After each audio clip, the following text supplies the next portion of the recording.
Bien, no, fue momentáneo. Pues cuando te pican el ojo, que en el momento te sientes, te duele, te lastima, pero ya a los 5 minutos ya estábamos bien. Bueno, vamos el día de hoy a hablar sobre los programas de bienestar. Previo a ello, como siempre, todos los lunes, quienes quieren los precios, y vamos a tener un enlace con Marina del Pilar, la gobernadora de Baja California, y también el general Manzano, porque se abrió la segunda parte del viaducto de Tijuana. Ya el día de hoy ya se terminó completamente y ya el día de hoy puede circularse. Muy importante esta obra, es un segundo piso, un gran puente que va a ayudar muchísimo. Bueno, ya está ayudando a la ciudad de Tijuana y ahora con la segunda fase pues va a ayudar todavía más. Entonces vamos con Iván, después el enlace a Baja California, después programas de bienestar y después preguntamos y al cierre de la conferencia con Diana Aurora, Humanismo Mexicano. Vamos, Iván.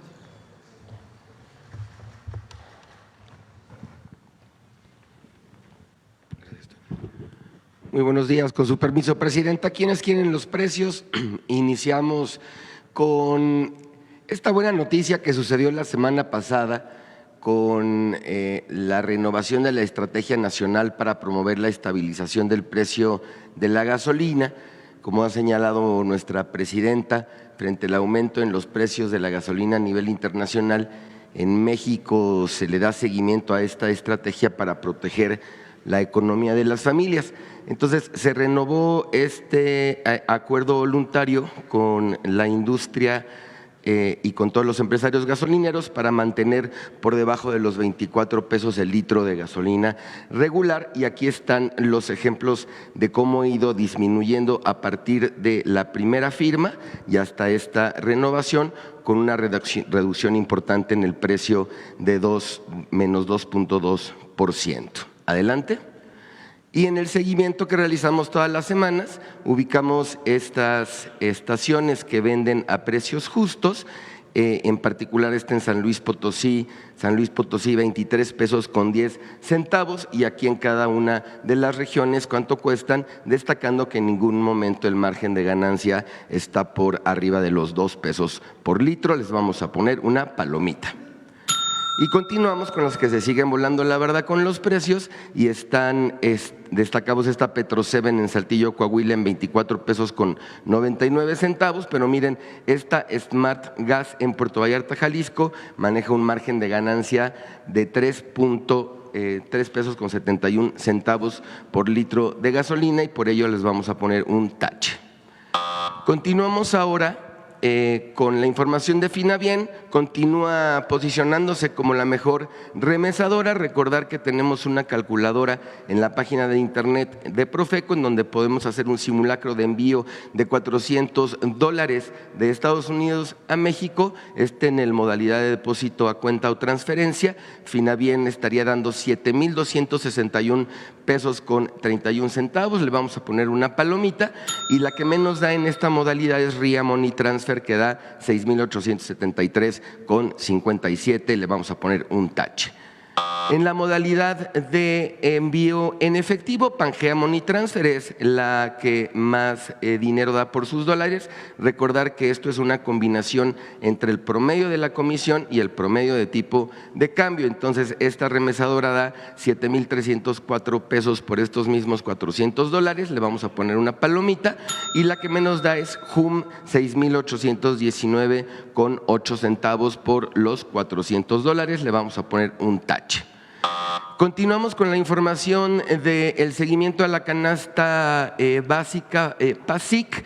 Este es un precio promedio por cadena de supermercado, es decir, nuestra canasta básica, recordar que hay un acuerdo voluntario con toda la industria y con todas las cadenas de supermercados para no vender en más de 910 pesos nuestra canasta básica de 24 productos, pero tenemos un precio promedio 874 pesos y aquí cada una de las cadenas cuánto están vendiendo esta canasta básica. Esto es muy importante para informar a las personas consumidoras. Entonces tenemos que a precio, su precio promedio son 791 pesos, Chedraui 829, Soriana 854, La Comer 870, Smart 891, Superiste 899, Superaki 900, Bodega Aurrerá 906, Walmart 909, todos estos dentro del acuerdo de los 910 y se pasan la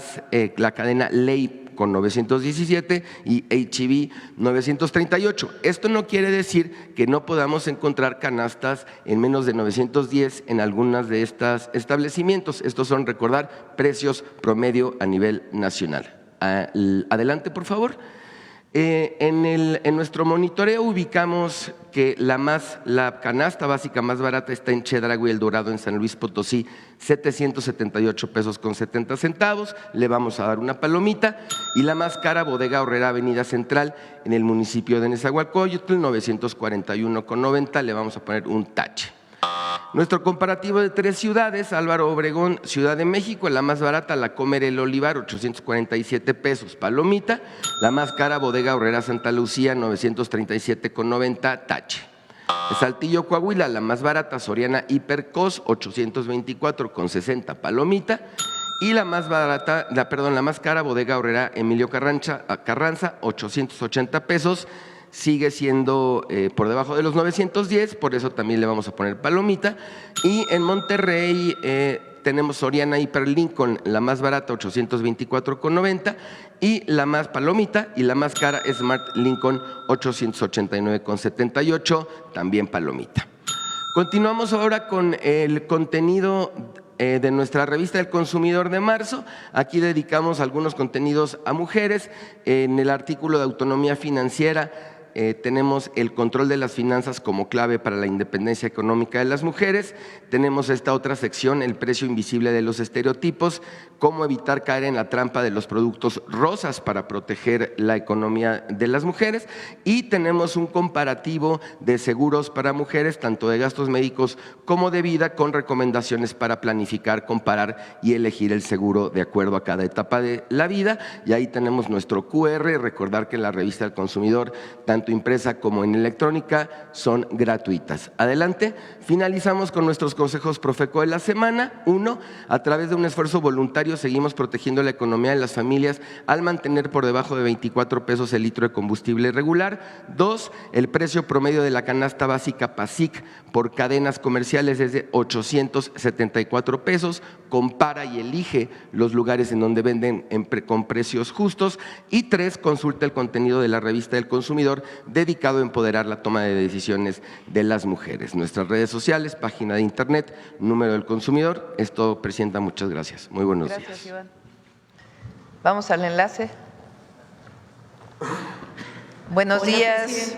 Buenos días, te queremos mucho, te saludamos muy contentos desde esta frontera acá en Tijuana, Baja California. Saludo con mucho gusto a todas las mexicanas y mexicanos que siguen esta conferencia mañanera, especialmente a las y los bajacalifornianos. Hoy es un día muy importante para Baja California y para Tijuana porque hoy estamos inaugurando, como bien comentaste, la segunda etapa de este viaducto elevado. Lo estamos inaugurando en su totalidad, desde el aeropuerto de Tijuana hasta Playas de Tijuana, de Playas de Tijuana al aeropuerto. Esta es una obra, sin duda, la más importante que se ha construido en la historia de nuestro estado. Durante muchos años fue un sueño para nuestra ciudad y hoy se convierte en una realidad que transformará la vida de miles de personas. El viaducto elevado de Tijuana. Quiero agradecerle profundamente, Presidenta, por su compromiso con nuestra frontera y por continuar impulsando estas obras estratégicas que fortalecen el desarrollo, la movilidad y el bienestar de nuestra gente. Cada minuto que una familia ahorre en el tráfico será un minuto más para sus hijos, para su hogar y para su vida. También quiero reconocer al presidente Andrés Manuel López Obrador porque este proyecto nace de la visión de transformación que inició durante su gobierno, una visión que puso en el centro a los estados fronterizos y a las regiones que durante mucho tiempo habían sido olvidadas.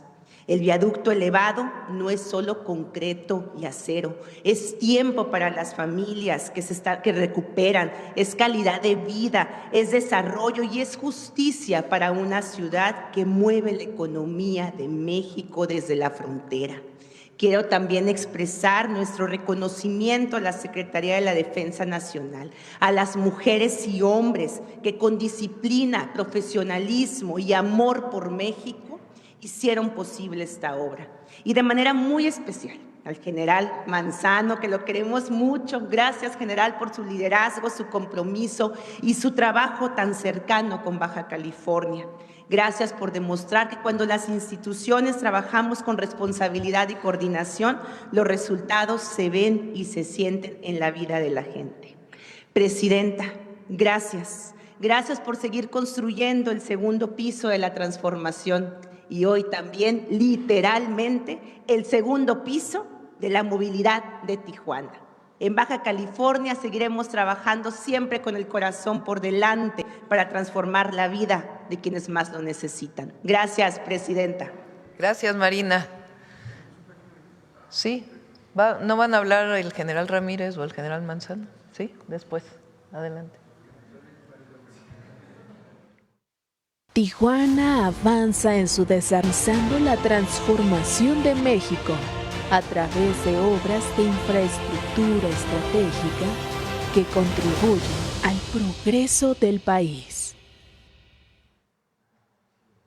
Adelante, general, buenos días. Señora presidenta, el día de hoy, con mucho orgullo, mucha satisfacción, estamos muy contentos de haber logrado este reto técnico de esta vía por la que transitarán miles de vehículos todos los días, haciendo fluir las venas de esta ciudad. Y solamente nos queda por parte de la Secretaría de la Defensa agradecer su apoyo siempre incondicional, siempre tan empático con nosotros, al gobierno del estado y al municipio de Tijuana. No nos queda más que agradecer esa conclusión de este trabajo técnico tan complicado, que lo sabemos, pasamos por muchas vicisitudes, pero aquí está el resultado. Estamos satisfechos, contentos y agradecemos a nuestro general secretario de la Defensa Nacional por siempre ese apoyo y ese respaldo que tiene para los ingenieros militares. Y aquí estamos, aperturamos y vamos a seguir adelante. Señora presidenta, nuevamente muchas gracias. Muchas gracias, general Manzano. Él no solamente hizo el segundo piso, este viaducto elevado de Tijuana, sino también la planta de tratamiento, y nos ayudan mucho los ingenieros militares. Está también el general José Manuel Ramírez, que es el director general de Ingenieros Militares. Gracias, Marina. Vamos al 1, 2, 3 de la inauguración. Procedemos al banderazo de la apertura e inauguración de la segunda etapa del viaducto elevado en Tijuana, Baja California. 1, 2, 3. Allá van los autos.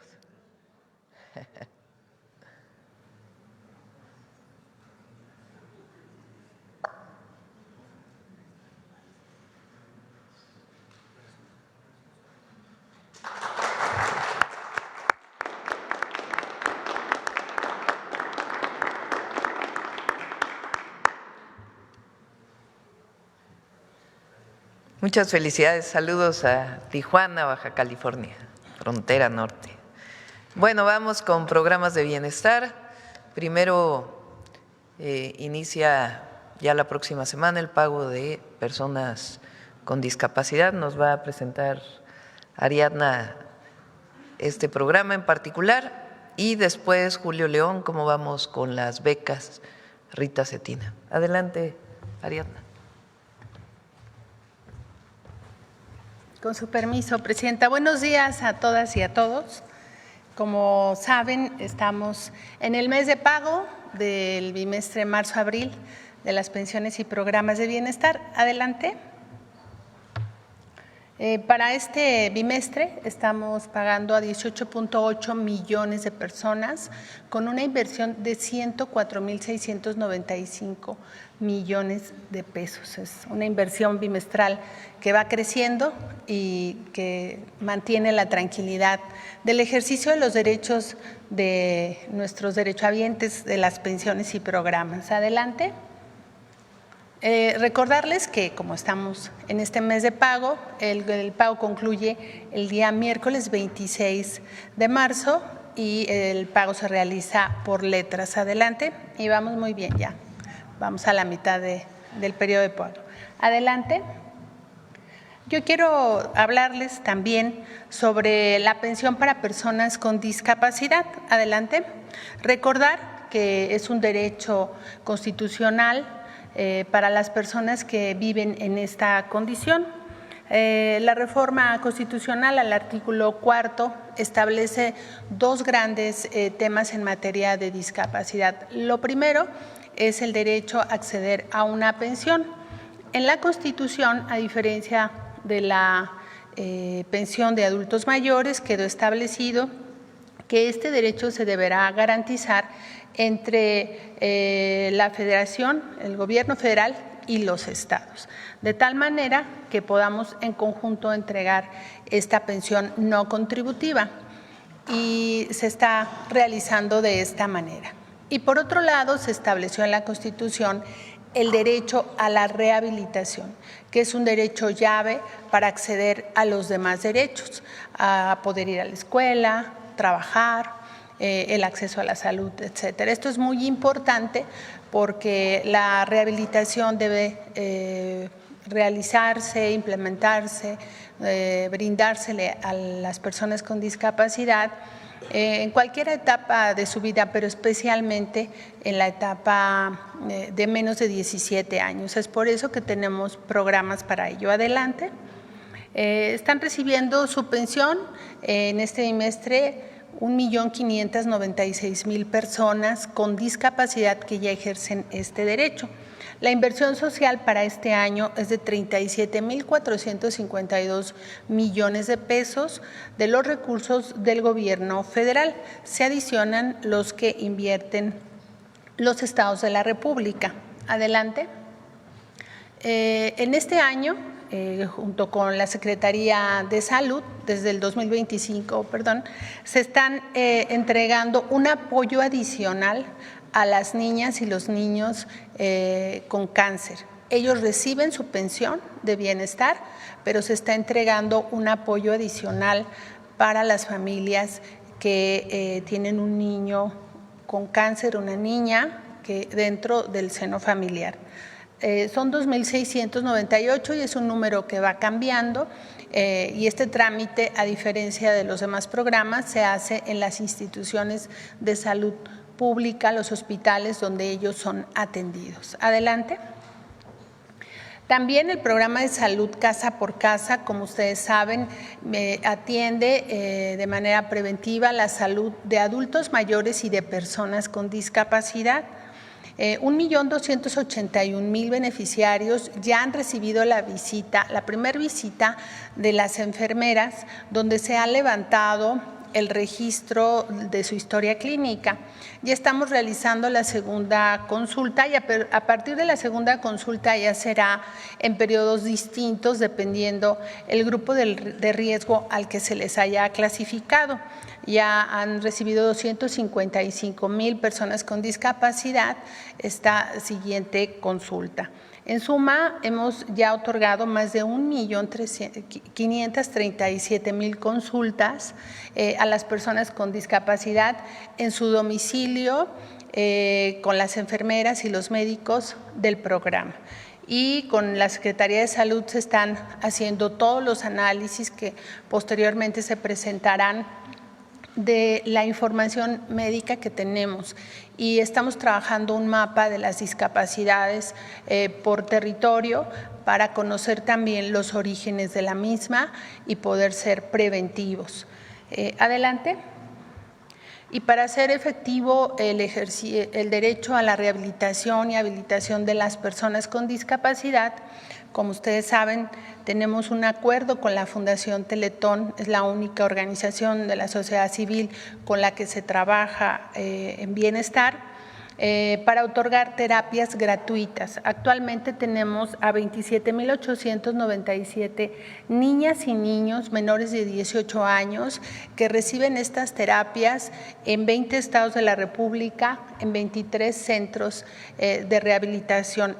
A este periodo hemos otorgado ya 4,923,000 consultas gratuitas a las niñas, a los niños y a las familias de personas con discapacidad que les permite transformar su vida. La rehabilitación es una acción transformadora para las familias, especialmente para las niñas y niños. Adelante. En el caso de la universalidad, esto es muy importante. Recordar que hay 24 estados que han firmado el convenio con el gobierno federal.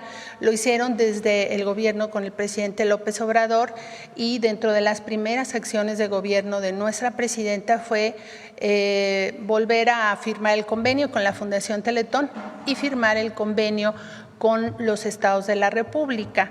Actualmente 24 estados forman parte de este convenio y es universal la pensión en estos estados, y los otros 8 estados restantes, la pensión es universal para los menores de 30 y para los pueblos indígenas. Adelante. Y bueno, buenas noticias para nuestras personas con discapacidad. Vamos a iniciar un nuevo registro para ellos, que va a ser a partir del lunes 23 y hasta el 29 de marzo, de lunes a domingo de la próxima semana. De 10 de la mañana a 4 de la tarde van a estar instalados los módulos. A partir de mañana ya pueden consultar en la página de la Secretaría de Bienestar dónde van a estar los módulos, pero por lo menos habrá uno en cada municipio. Adelante. Y recordarles qué documentos deben presentar: su CURP, su acta de nacimiento, el comprobante de domicilio, la identificación oficial con fotografía, el certificado de discapacidad permanente. Esto es muy importante, lo otorga una institución de salud pública, puede ser del IMSS, del ISSSTE, del IMSS Bienestar, pero tiene que ser una institución pública de cualquier nivel de gobierno, porque se tiene que garantizar que sea discapacidad permanente. Recordemos que hay limitaciones que se pueden resolver con alguna ayuda técnica, como quienes tenemos debilidad visual y usamos lentes, pero no es una discapacidad permanente. De tal manera que acudiendo a una institución de salud pública podremos tener la garantía que así sea.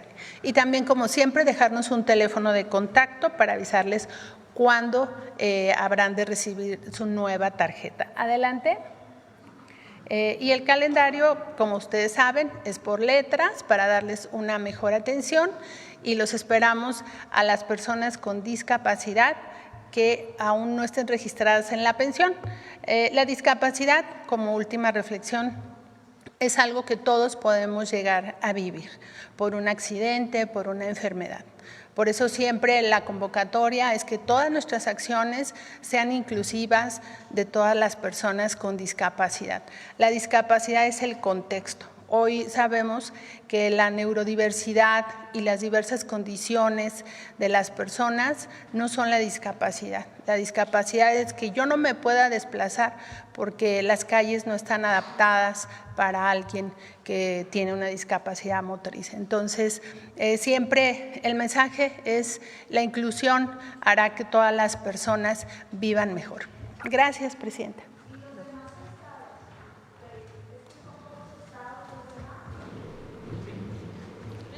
Sí, explícalo.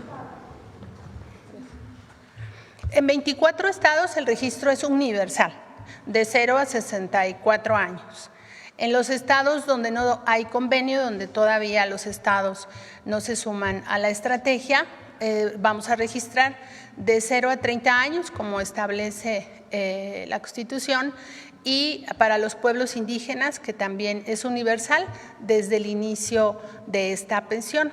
En estos 8 estados está pendiente la atención de 30 a 64 años.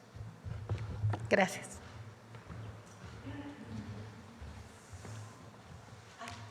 No te preocupes. Gracias. Con su permiso, Presidenta, muy buenos días a todas y a todos. Vamos a rendir el informe de avance de la beca Rita Cetina y el resto de las becas que se integran en el sistema de becas de nuestro país, por lo que corresponde a las asambleas realizadas ya en las escuelas, donde hemos informado cómo hacer el registro a la beca Rita Cetina en apoyo para útiles y uniformes de educación primaria. Primero, pues destacar que los registros son de primero a sexto grado, no es como lo habíamos anunciado en un primer momento, que íbamos a ir en 2 etapas, primero sexto, quinto y cuarto, y luego primero, segundo y tercero. La presidenta nos instruyó ir por todos los estudiantes, entonces el registro es de primero a sexto. Y de las 91,486 escuelas primarias que existen en el país, ya hemos realizado al día de hoy 82,962 asambleas y han asistido 4,353,048 padres, madres y tutores que ya han realizado sus registros. Siguiente, por favor. Esta beca, la beca de útiles y uniformes, es un apoyo anual de 2,500 pesos que será utilizado para eso, para los útiles y los uniformes y las necesidades básicas de los estudiantes de escuelas primarias públicas. Ahí podemos ver en la lámina la concurrencia que tuvimos en las asambleas, cosa que agradecemos mucho a las madres, padres y tutores y por supuesto también a maestras y maestros quienes nos ayudaron con la convocatoria. Siguiente, por favor. Implementamos por esta ocasión, para poder tener un mayor alcance, para hacerlo mucho más rápido, implementamos una asamblea virtual que verdaderamente fue todo un éxito porque tuvimos 1 millón de personas conectadas en la asamblea virtual. Entonces, en un solo momento pudieron informarse 1 millón de personas, pero después pues el video quedó ahí grabado en las redes sociales y ya lleva más de 18 millones de visualizaciones. Esto pues nos da mucho gusto porque significa que la información está fluyendo de forma importante y ahorita van a ver el resultado que llevamos en los registros. Siguiente, por favor.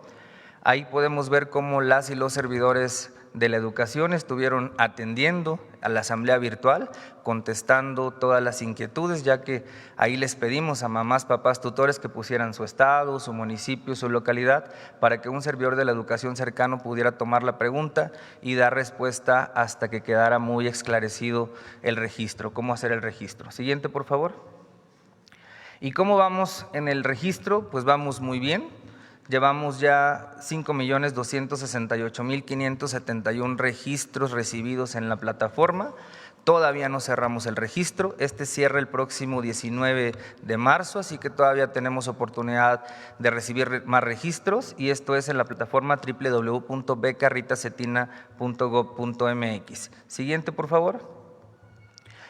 Pues no solamente bastó con haber hecho las asambleas informativas presenciales en las escuelas, haber hecho asambleas virtuales, sino ahora por instrucciones de la presidenta, pues también vamos a las calles para poder recabar la información de todos aquellos que no pudieron hacer su registro y haremos un levantamiento presencial con un formato que hemos construido y a partir de hoy en todo el país están instalados más de 2,000 puntos en donde podrán ser atendidos aquellos que por alguna razón u otra no han realizado su registro en la plataforma. Ahí las y los servidores les recibirán, llevarán sus documentos y realizarán un registro en un documento que ya hemos formalizado. Entonces, les dejo el código QR, también la página, para que puedan tener un buscador a la mano. Leyendo solo el código QR con su dispositivo móvil van a poder identificar en dónde se encuentra el punto más cercano para poder ser atendidas y atendidos. Siguiente, por favor. Ahí está cómo estamos en plazas públicas, estamos en tianguis, estamos afuera de las escuelas, estamos intentando ayudar a todos aquellos que no pudieron realizar su registro. Siguiente, por favor.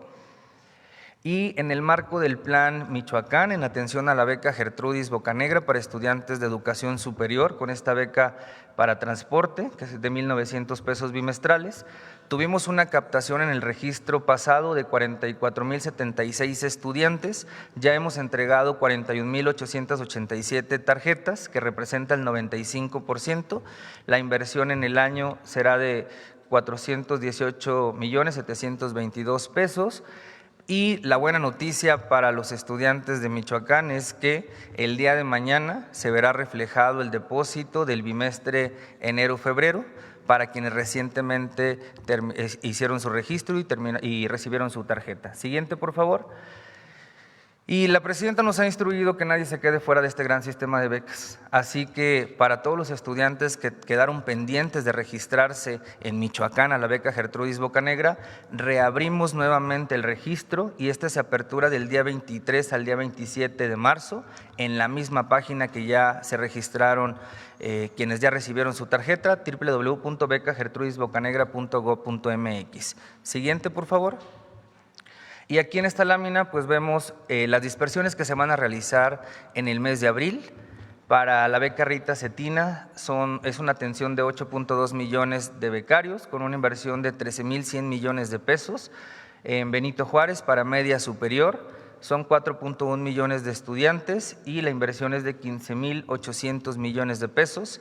Para jóvenes escribiendo el futuro, 425,000 becarios con una inversión de 4,900 millones de pesos. Y lo que tiene que ver con Gertrudis para este bimestre, para estos dos bimestres de enero, febrero, marzo y abril, son 159,100,000 para 41,887 becarios. Ya si vemos el total, son 12.8 millones de becarios y la inversión es de 34,100 millones de pesos. Quisiera hacer una precisión para los estudiantes de educación media superior y superior. Ellos no recibieron su depósito en el mes de febrero, de quienes son de continuidad, porque justo nos encontramos con la carga de matrícula por parte de los subsistemas y una vez que validamos la matrícula, entonces podemos proceder con los depósitos. Entonces esto quiere decir que en el mes de abril estarán recibiendo los depósitos de los dos bimestres, enero, febrero y marzo y abril. Pronto ya estaremos publicando el calendario. Pues bueno, esa es la información de becas. Acá consideramos que invertir en la educación de las y los estudiantes es invertir en el futuro de nuestro país y por eso pues la presidenta impulsa este gran sistema de becas para todas y todos los estudiantes de escuelas públicas de nuestro país. Es cuanto. Gracias, Julio. Bueno, pues esta es la información. La beca Rita Cetina de útiles y uniformes para primaria va a quedar, ¿se van a entregar las tarjetas? ¿Cuándo se entregan?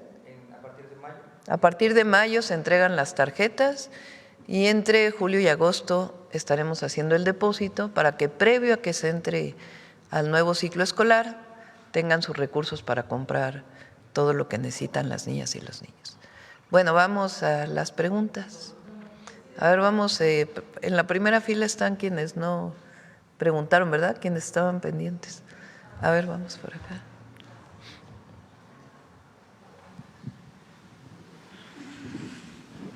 Muchas gracias, presidenta. Buenos días a todos. Su servidora Nancy Rodríguez de Oro Sólido y Empuje Migrante. Presidenta, en una transmisión especial que hicimos con la directora de Finabien, la doctora Rocío Mejía, transmisión para los hermanos migrantes, nos informó de la disposición de las tarjetas Finabien en los consulados allá en Estados Unidos. Incluso acaba de regresar de una gira que hizo ella en varios consulados allá, pero seguimos recibiendo denuncias, presidenta, de que no les atienden en los consulados, porque hay que decirlo también, presidenta, este servicio representa trabajo extra para muchos de los empleados que laboran ahí en los consulados. Entonces, mire, presidenta, yo he estado con ellos personalmente, incluso he visitado algunos de los de los consulados allá en Estados Unidos. Y bueno, quiero comentarle que están muy preocupados, muy preocupados, porque pues los rumores, ¿no?, de que sus ahorros allá en Estados Unidos y que ellos preferirían tenerlos acá en México. Entonces, sí me gustaría, Presidenta, si habría la posibilidad de que se informe bien en detalle esto. Y precisamente quiero ponerle un audio de un hermano migrante, de una hermana migrante, que precisamente hace la mención de cómo ha ido a varios consulados y que no ha obtenido esta respuesta. Si usted me lo permite, Presidenta. Gracias.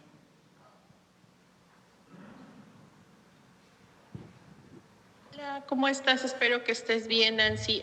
Fíjate que te estoy mandando este reporte del Consulado de San José por la tarjeta del Finavien. Fíjate que ya fuimos a Sacramento, fuimos a San Francisco y ahorita venimos aquí a San José y no hay tarjetas del Finavien.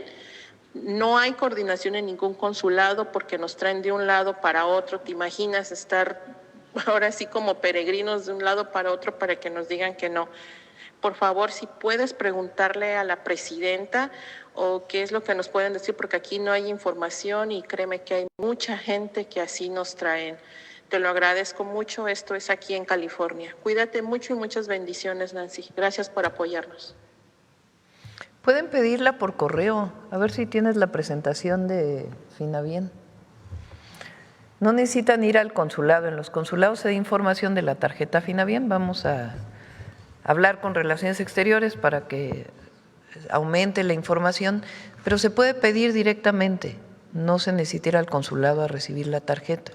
Entonces se pide, se solicita, son las dos tarjetas que tienen que estar para la persona que vive en Estados Unidos y la persona que vive en México, y también puede ser a través, por la vía electrónica.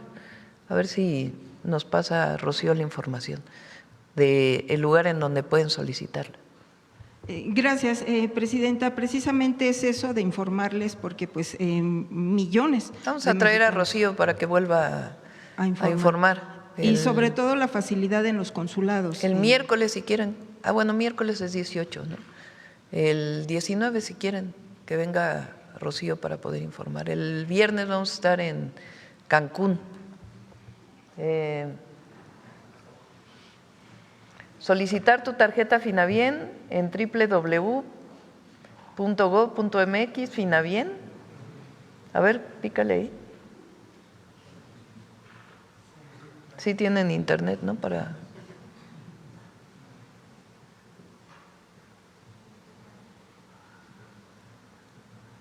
Lo pueden pedir de manera directa. Sí, en este mismo tema también de nuestros hermanos migrantes, Presidenta, aquí se ha informado ya sobre el número de hermanos migrantes, que ya son varios miles, que ya pagan el IMSS, el Seguro Social desde allá, desde Estados Unidos, para ellos y para sus familiares. Pero, Presidenta, déjeme informarle que líderes de hermanos migrantes allá, que apoyan incluso y que trabajan muchos de ellos ya, porque ha crecido la matrícula de las visas H2A, Presidenta, déjeme informarle que se han duplicado. Nos dicen que no tienen todavía la prestación del Infonavit, Presidenta. Me dice Héctor Cruz que están pidiendo esta prestación porque pues es nada más un trámite. Ya pueden ellos acceder al IMSS, pero no el Infonavit. Entonces, definitivamente esto se ha enfrascado en trámites burocráticos. Hay que conciliar Infonavit, IMSS, incluso tal vez Finavien, no sé yo de esas cosas bien específicamente, pero no cuentan todavía con el Infonavit, y pues obviamente es también una inquietud muy grande de parte de nuestros hermanos migrantes el tener ese respaldo aquí en México, Presidenta. El jueves traemos a Octavio, a Zoé y a Rocío para que se conozca la manera de tener acceso a todos los apoyos para los migrantes aquí en México. Sí, e informarles aquí en detalle. Presidenta, también en este mismo tema de nuestros hermanos migrantes, sí quiero precisarle… Igual vamos a que venga México Te Abraza para que pueda ser completo. Muchas gracias, Presidenta. También quiero comentarle ahora con el rechazo de la reforma electoral en relación con nuestros hermanos migrantes. Bueno, en primer lugar, sí quiero destacar que una vez más le dan la espalda a nuestros hermanos migrantes porque los partidos de oposición ni siquiera se han manifestado y ni siquiera les han dado algún mensaje de que los van a seguir apoyando o que van a liberar esto del voto migrante o de las representaciones legislativas. Presidenta, pero déjeme comentarle que no se necesita la reforma constitucional, Presidenta, para que el INE y la Secretaría de Relaciones Exteriores firmen convenios de colaboración mucho más simplificados. El problema hoy es que, y es el mismo problema que se trae desde el sexenio del presidente Andrés Manuel López Obrador en cuanto a la apertura y el apoyo para nuestros hermanos migrantes, es que el INE se escuda mucho en la autonomía, en su autonomía, para no facilitar este proceso. El presidente también, bueno, pues empezó a ver eso, dice se han gastado miles de millones de pesos para el voto migrante y no se concreta, y hasta la fecha, Presidenta. Entonces, sí se necesitaría un proceso entre la Secretaría de Relaciones Exteriores, a veces no tienen los dientes la Secretaría de Relaciones Exteriores para acordar el voto migrante, Presidenta. Es que no es de Relaciones Exteriores, es un asunto del INE. Exacto. Relaciones Exteriores lo que hace es prestar el espacio de los consulados para que los paisanos y paisanas puedan ir allí a registrarse para obtener su credencial de elector y para los registros que tienen que hacer para votar. Pero no es Relaciones Exteriores. Relaciones Exteriores no tiene atribución sobre asuntos electorales. Es el Instituto Nacional Electoral. La reforma que planteamos iba mucho más allá, no solamente sobre facilitar el voto de los mexicanos en el extranjero, sino permitir que ellos votaran solamente por su representación, dentro de la representación proporcional. Es decir, que ellos tuvieran sus diputados y votaran por sus diputados, porque en este momento solamente votan por presidente o por jefe de gobierno o gobernadores, ahí en donde se permite el voto de mexicanos en el exterior, en las elecciones locales, es decir, solo votan por presidente o presidenta. Y para votar por diputados, pues no pueden votar, sino sencillamente tienen la representación de los plurinominales que ponen los partidos. La reforma electoral que enviamos planteaba que ellos pudieran tener sus propios diputados votados por ellos mismos. Eso fue rechazado, como ya sabemos. Lo que tiene que ver con la facilidad del voto de los mexicanos en el exterior son resoluciones del INE. Así es. Y tenemos que seguir pues promoviendo o haciendo un llamado al INE para que facilite el voto de las y los mexicanos en el exterior. Y se ha enfrascado en este proceso burocrático, Presidenta, porque el INE podría reconocer la matrícula consular para votar o el pasaporte, como lo hacen muchos países, por ejemplo Chile, para los hermanos migrantes, como un documento. Bueno, eso sí requeriría una reforma constitucional. O sea, lo que se necesita es la credencial de elector para votar. Ahorita para sí. Todas y todos los mexicanos, vivan en México o en el exterior. Lo que hay que facilitar son los registros y la posibilidad de obtener la credencial de elector en el extranjero. Eso es un asunto del INE y tiene que facilitarlo. Sí, y también, Presidenta, existen las figuras de las diputaciones afirmativas. Eso también no se necesita reforma constitucional.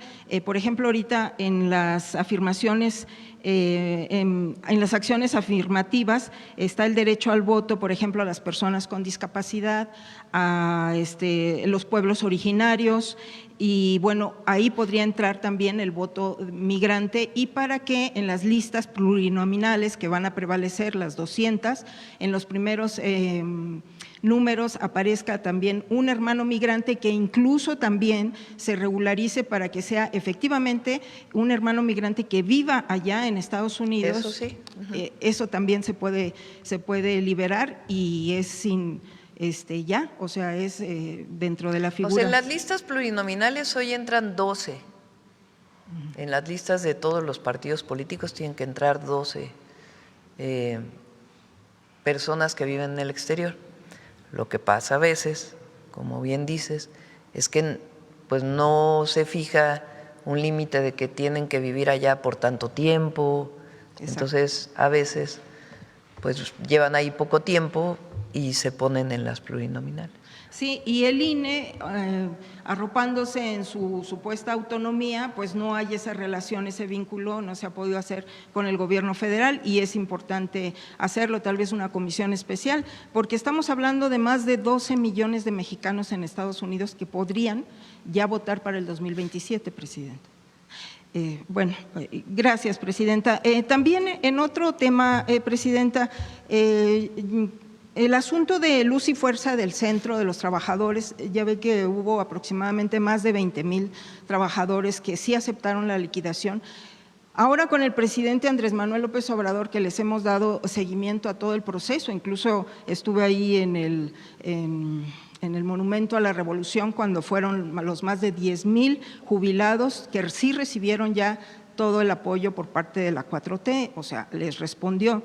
Pero hay algunos de estos que recibieron esas liquidaciones que presentaron demandas laborales y, ¿qué cree, Presidenta? Ya salieron a su favor ahora con la nueva, laboral, ¿no? De la reforma laboral. Entonces, pues también están pidiendo que se les apoye para darle respuesta porque ya recibieron laudos favorables, Presidenta. Y esto, el presidente Andrés Manuel López Obrador dio instrucciones para que lo llevara precisamente el Instituto para regresarle al pueblo lo robado con la licenciada Mónica Fernández Balboa. Entonces, sí habría que revisar ya esos laudos a su favor. Lo están revisando. Mónica trabaja muy bien, la verdad, ha hecho un gran trabajo al frente del instituto y está en ello. Ok, y ya por último, Presidenta, si usted me lo permite, hay muchos casos pendientes derivados de la Unidad de Inteligencia Financiera que le dimos mucho seguimiento, puntual seguimiento en el sexenio anterior. Presidenta, hay uno muy significativo que sí me interesa muchísimo porque es un sector muy productivo y sobre todo con mucho futuro en México, que es el sector turístico.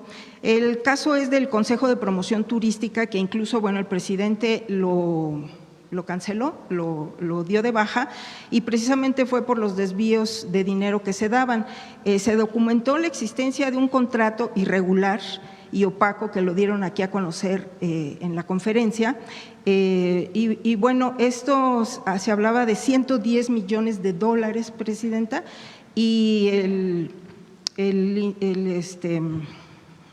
Santiago Nieto, que era el que estaba en esa entonces, lo reveló y el contrato está suscrito en el gobierno de Enrique Peña Nieto con el secretario entonces, Enrique de la Madrid, Presidenta. No sé si habría posibilidades de que nos pudieran dar informes de cómo va eso, seguramente ha de estar en la Fiscalía, pero sí es un asunto de la Unidad de Inteligencia Financiera aquí con ustedes. Le pedimos a la fiscal que lo pueda informar. Sí. Y si me permite nada más, ya por último le mandan un mensaje,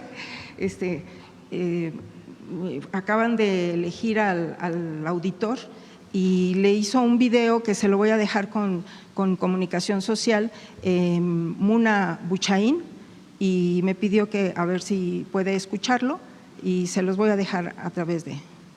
Muchas gracias, Presidenta. Bueno, vamos de este lado a ver el compañero. Gracias, Presidenta. Buenos días, Rodrigo Muñoz de NX Noticias.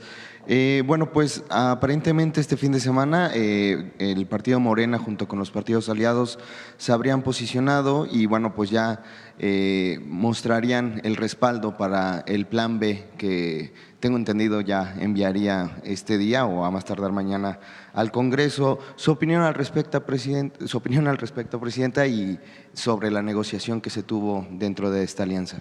Hay un acuerdo para presentar lo que tiene que ver con la reorientación del presupuesto que hay en los congresos locales, en el Senado de la República y en la cantidad de regidores para que ese recurso se quede en los municipios y en los estados para obra pública. Ese es el principal acuerdo. Como lo he dicho, nosotros seguimos luchando contra los privilegios. No puede ser que un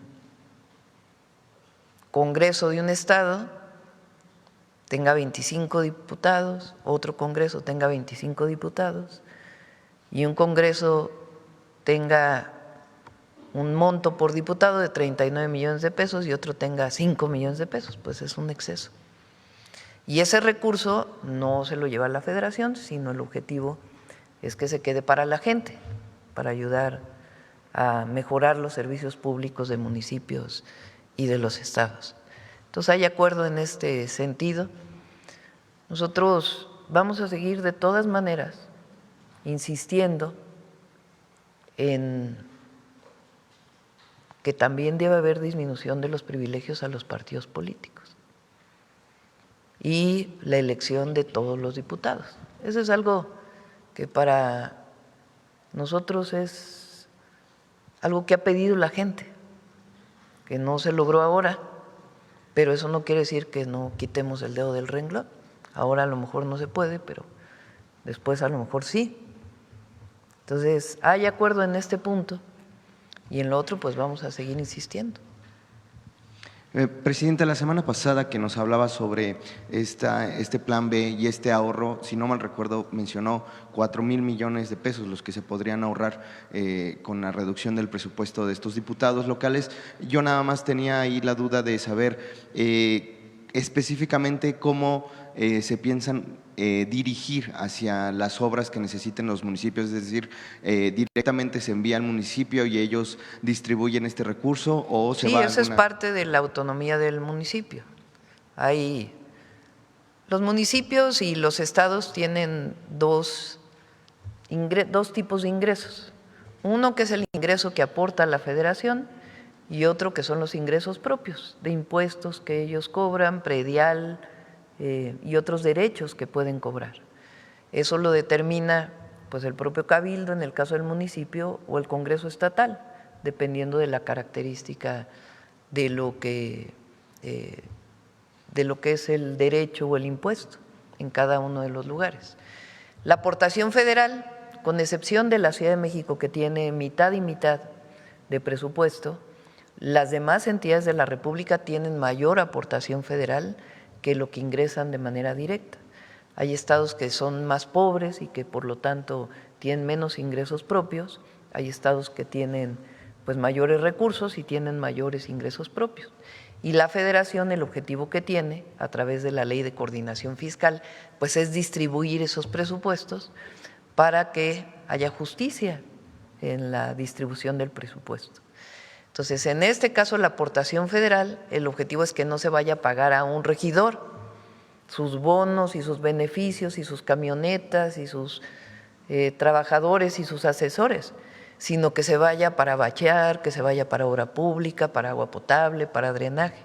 Y así debe decir en la reforma que estamos presentando, que el recurso que se ahorre de destinar menos a los congresos estatales o a los municipios debe de ir para beneficio de la gente, para obras y para servicios públicos. ¿La envía hoy, Presidenta, su plan B? Mañana se estaría enviando.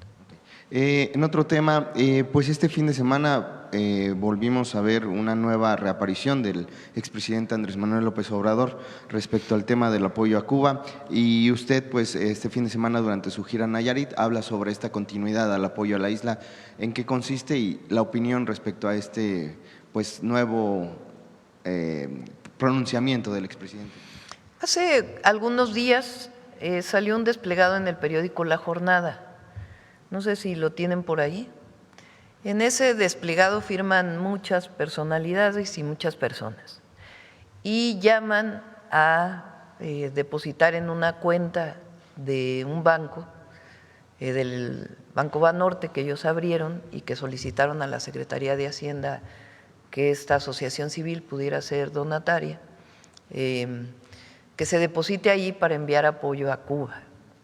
Eso fue iniciativa de ciudadanos que hicieron esta solicitud y abrieron esta cuenta.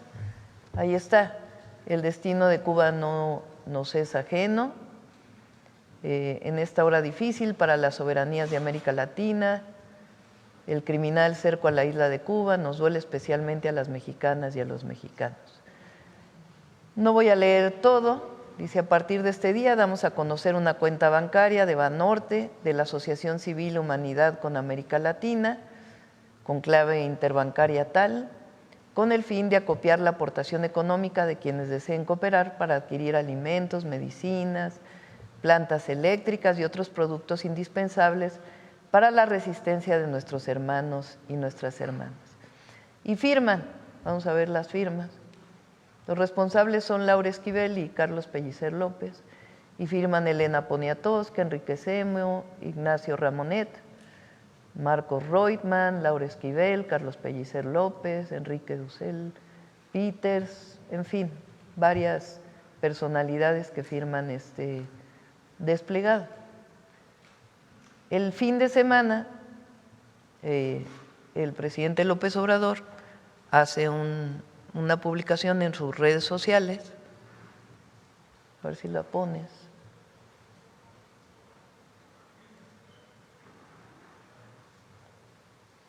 Dice, estoy en retiro, pero me hiere que busquen exterminar por sus ideales de libertad y defensa de la soberanía al hermano pueblo de Cuba. A quienes piensan que se trata de un pleito ajeno, les recuerdo lo que dijo el general Cárdenas cuando fue la invasión de Playa Girón. No es lícito preconizar nuestra indiferencia ante su heroica lucha, porque su suerte es la nuestra. En consecuencia, invito a que todos depositemos en la cuenta de esta Asociación Civil Humanidad con América Latina, abierta por ciudadanos, escritores y periodistas para comprar alimentos, medicina, petróleo, gasolina y ayudar al pueblo cubano. Cada quien aporte lo que pueda. Entonces, él hace este llamado.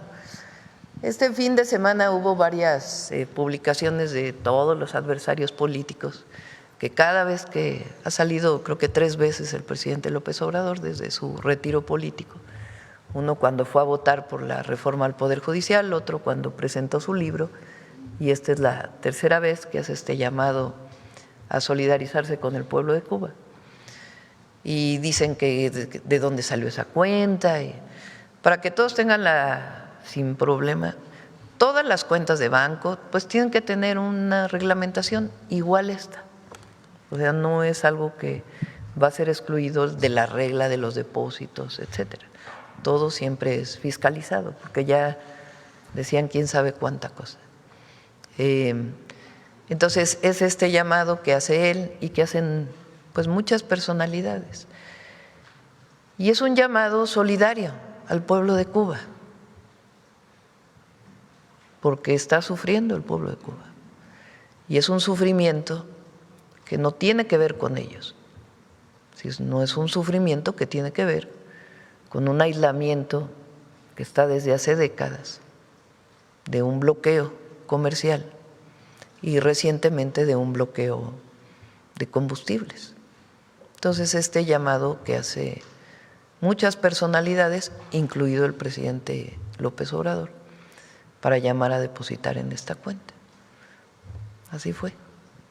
Gracias, presidenta. Ya casi por último, si me lo permite, especialistas universitarios afirman que este año la temporada de estiaje podría ser un poco más grave que en otros años. Tomando como punto de partida este dato, preguntarle si se garantiza entonces el abasto de agua para la capital durante el Mundial. ¿Quién dijo que iba a ser un estiaje este año? Especialistas universitarios de escuelas públicas. Bueno, no necesariamente. Hubo varios años de estiaje,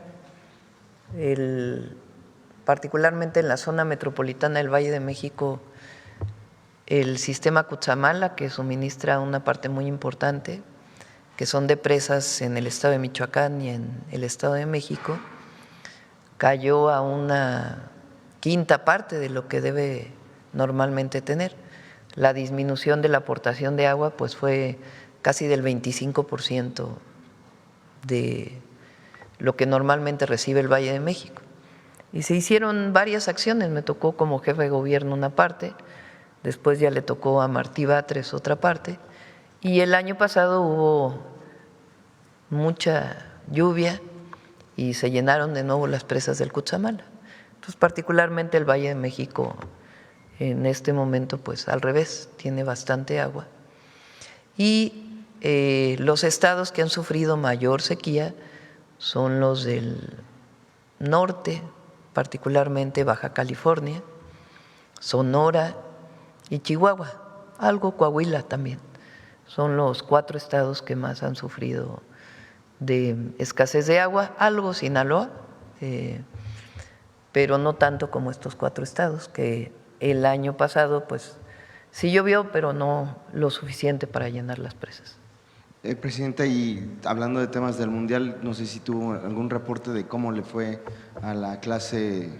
Muy bien, hoy estuvo Clara ahí, nos mostró las imágenes.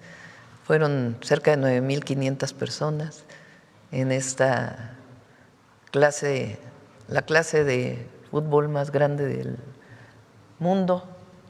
El Zócalo se convirtió en cancha. Son actividades pues de mucha actividad comunitaria, que es lo más hermoso. Los conciertos, las clases, en fin, es algo muy bonito que se da en la Ciudad de México, pero también en muchísimos lugares del país. Presidente, ya por último, con datos del mes de enero, aparentemente México se ubicaría como el país con menos desempleo dentro de los países que integran la OCDE. Pues, ¿su opinión al respecto sobre este dato? Pues salió de la Organización para la Cooperación y el Desarrollo Económico. A los adversarios no les gusta. Siempre tienen algún pretexto para decir que algo está mal. Iba a decir algo, pero mejor no. Para decir que algo está mal. Entonces, fíjense,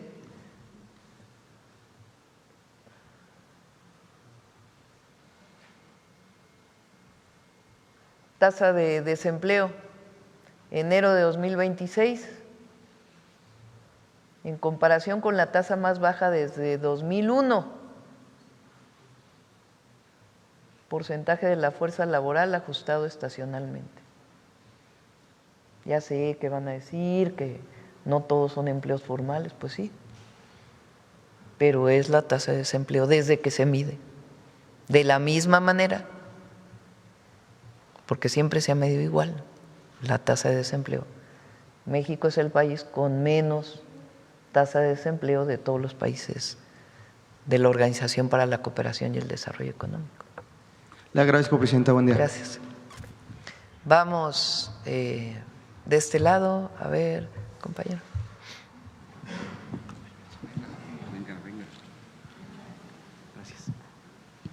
Buenos días, Presidenta. Buenos días, servidoras, servidores públicos. Buenos días a todas y todos. Tósimo Camacho, de Luces del Siglo.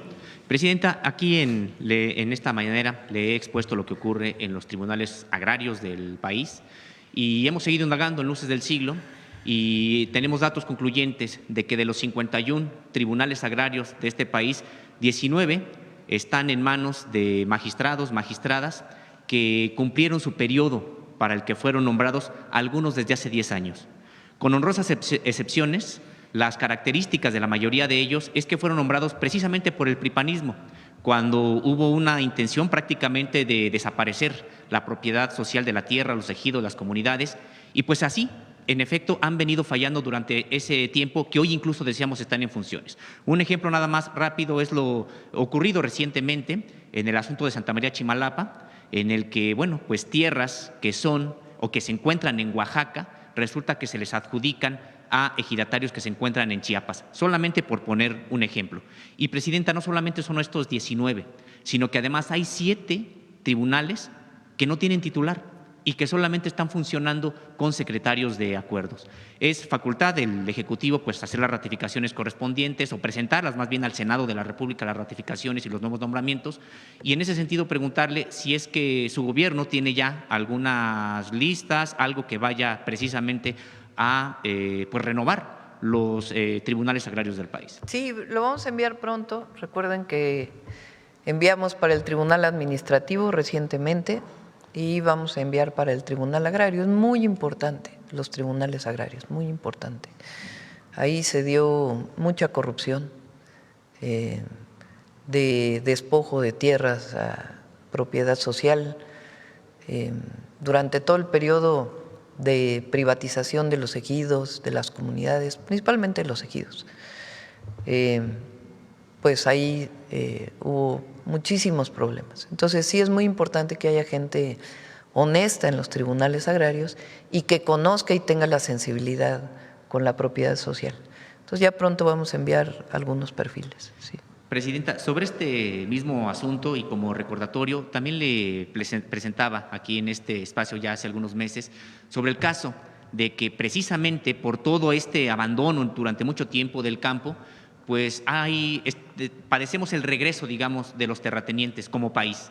Y hay precisamente 411 políticos y empresarios que han acaparado más de 200,000 hectáreas en el país. Había usted comentado que habría un informe al respecto por parte de la SEDATU, si es que en algún momento también pudieran apoyarnos con eso. Sí, también de agua. Me lo presentaron el otro día, está buenísimo. El acaparamiento de agua y todas las trampas que se hacían para no pagar el agua, de empresas, de políticos que se opusieron al cambio en la ley del agua y que hoy se sabe, ya lo vamos a presentar aquí, que es porque tenían concesiones que transmitían. Está bueno el reporte, ya lo vamos a presentar, yo creo que la próxima semana.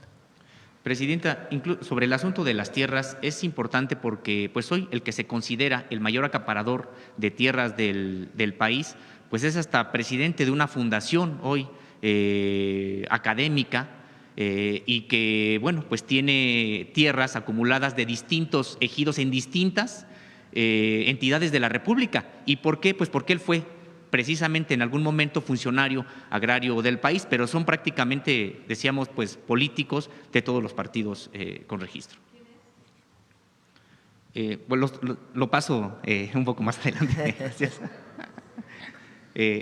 Presidenta, en otro tema, también me gustaría preguntarle acerca de esta solución alternativa que se llegó por parte de su gobierno con Grupo México con respecto de lo que ocurrió en el derrame del río Sonora. Se lo pregunto, Presidenta, porque en el sexenio pasado pues había una denuncia de carácter penal que documentó que no se trató de un accidente, sino de un crimen ambiental, el mayor en la historia del país por minería. Un crimen, decíamos, que no solamente involucró a las empresas de Grupo México, sino también a servidores públicos del sexenio de Enrique Peña Nieto, que alteraron informes para decir que ya estaba todo saneado, que incluso el archivo que tenía la propia Semarnat se entregó a Grupo México y varios de estos servidores públicos terminaron como empleados precisamente de Grupo México.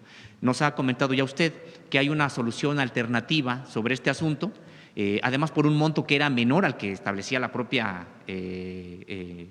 denuncia penal del sexenio pasado.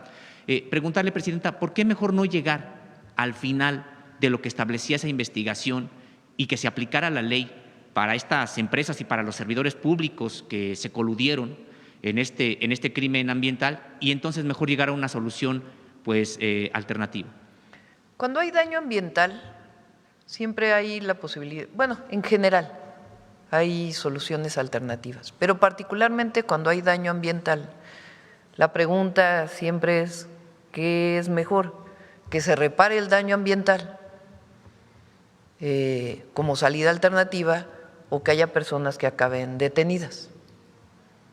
Entonces, en este caso, pues se dijo mejor que se repare el daño ambiental. Eso no quita que todavía hay algunos casos penales, pero la salida alternativa pues siempre es una posibilidad, privilegiando la mejora ambiental frente a la sanción a una persona. Esa es la salida que se planteó por parte también del gobierno del Estado de Sonora. En este momento ya pues falta muy poco se está licitando el hospital, ya espero que en este mismo mes se asigne a qué empresa lo va a desarrollar para que inicie ya en abril la construcción del hospital, que es una de las medidas alternativas. Y todavía Grupo México tiene que depositar 1,000 millones de pesos. Depositó 500, faltan 1,000 millones de pesos para iniciar todas las obras de saneamiento del río Sonora. Y estamos esperando ese depósito. Si no, pues se reactiva todo, ¿verdad? Porque hay un compromiso de que en efecto se tiene que depositar todo el recurso. Presidenta, entonces, nada más para que me quede claro, a la par de esta remediación de carácter ambiental, ¿hay todavía asuntos de carácter penal? Sí, porque ahí lo que corresponde, digamos, a la empresa y ahí lo que corresponde pues a servidores públicos de aquel entonces, ¿no? Que es distinto, a menos que ellos también aportaran para la reparación ambiental. Gracias, Presidenta. Quería preguntarle también acerca de pues un expediente abierto contra México en la Comisión Interamericana de Derechos Humanos. Es el caso 15.769, que bueno, fue abierto en agosto pasado. Después ya se consolidó, digamos, la apertura de este expediente en diciembre pasado y el Estado mexicano no ha respondido por este asunto.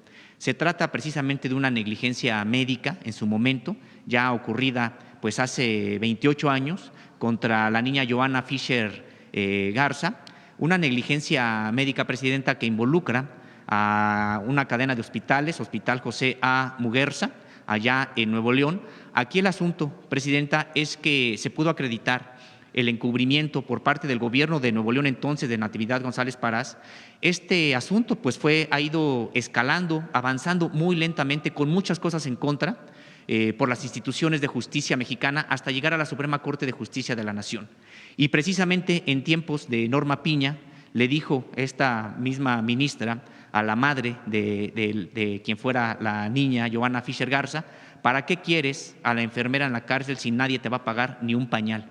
Es decir, es una suerte, decíamos, de agresiones, de cierre de puertas de la justicia mexicana, que tuvo precisamente que llegar este caso hasta la Comisión Interamericana de Derechos Humanos. Sin embargo, el gobierno mexicano no ha respondido todavía aún. Preguntarle si usted estaba enterada, le habían informado de esta apertura del expediente y qué será lo que hará el Estado mexicano. Lo revisamos y con gusto lo informamos aquí. Gracias, Presidenta. Ya nada más un par de recordatorios sobre algunas preguntas también realizadas anteriormente, y tiene que ver con el informe sobre la deforestación en México. Le habíamos comentado que había pues en 20 años se había deforestado el doble de lo que es un país como El Salvador. Sí, deforestación y también Sembrando Vida, que pronto viene también a informar de cómo ha sido la reforestación y la restauración ambiental de mucho territorio. Y el otro recordatorio, Presidenta, era sobre pues el caso de pues que obligaron a una adulta mayor, hoy enferma, a rechazar, digamos, los derechos adquiridos de manera laboral. Esto en el comisión, se me olvida ahorita el nombre del boxeo mexicano, del boxeo mundial. Ah, sí. Sí, te pasamos una tarjeta porque nos contestó el Consejo Mundial de Boxeo y pues ahí hay sus diferencias, ¿no?, sobre este caso. Entonces, informamos sobre esto. Le agradezco mucho, quedo pendiente. Gracias. Sí. Bueno, vamos ahora de este lado, a ver el compañero. Muchas gracias, Presidenta. Buenos días a todas y todos. Julio Sánchez, de Uno TV. Ahora que mencionaba este tema de la asociación civil en la que participó el presidente, tengo algunas dudas que quisiera saber si usted me puede confirmar. Se dice o se habló en estas publicaciones que pues logró una constitución muy rápidamente. ¿Tiene usted confirmado esto, que fue muy rápido el proceso? Pues ellos solicitaron como se hace normalmente con las asociaciones civiles, solicitaron ser donatarios y se le otorgó por parte de la Secretaría de Hacienda. ¿Sabe cuándo presentaron su registro de inscripción? No tengo el dato, pero con gusto se los podemos informar. Ok.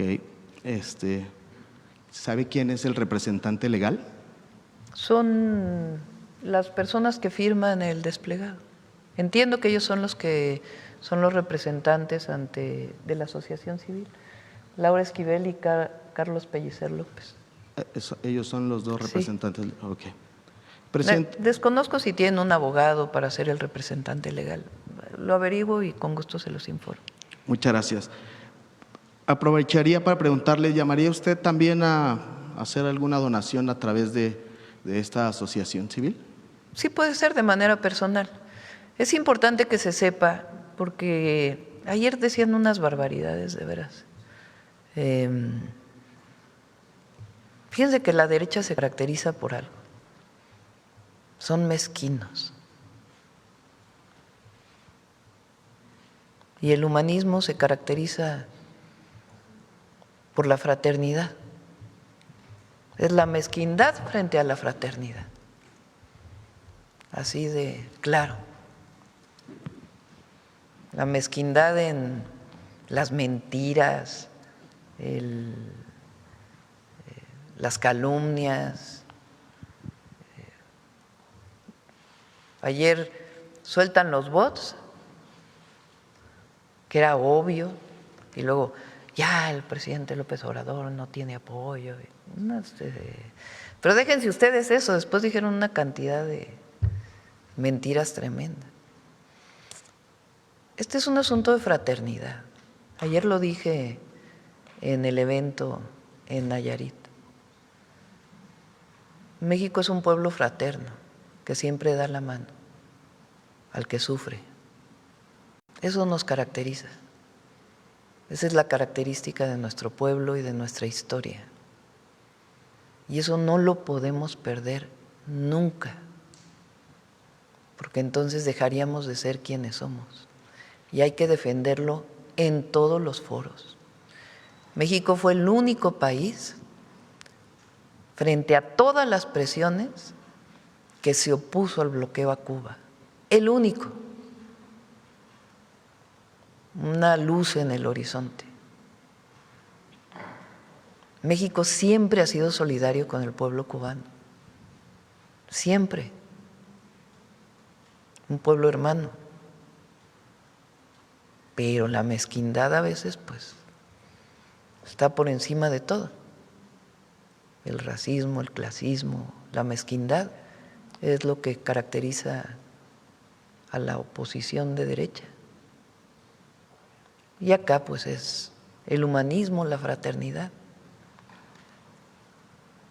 Entonces, como presidenta, pues, nos corresponde, sin poner en riesgo a México, seguir apoyando al pueblo de Cuba. Seguir apoyándolo, porque esa es la esencia de lo que somos. Y al mismo tiempo, como persona, pues ya veré si hacemos una aportación. Sí. Ya lo informaré. Es lo que le iba a preguntar justo, si va a hacer formalmente una donación usted a través de esta… Sí, yo creo que sí. Sí lo voy a hacer, de manera personal.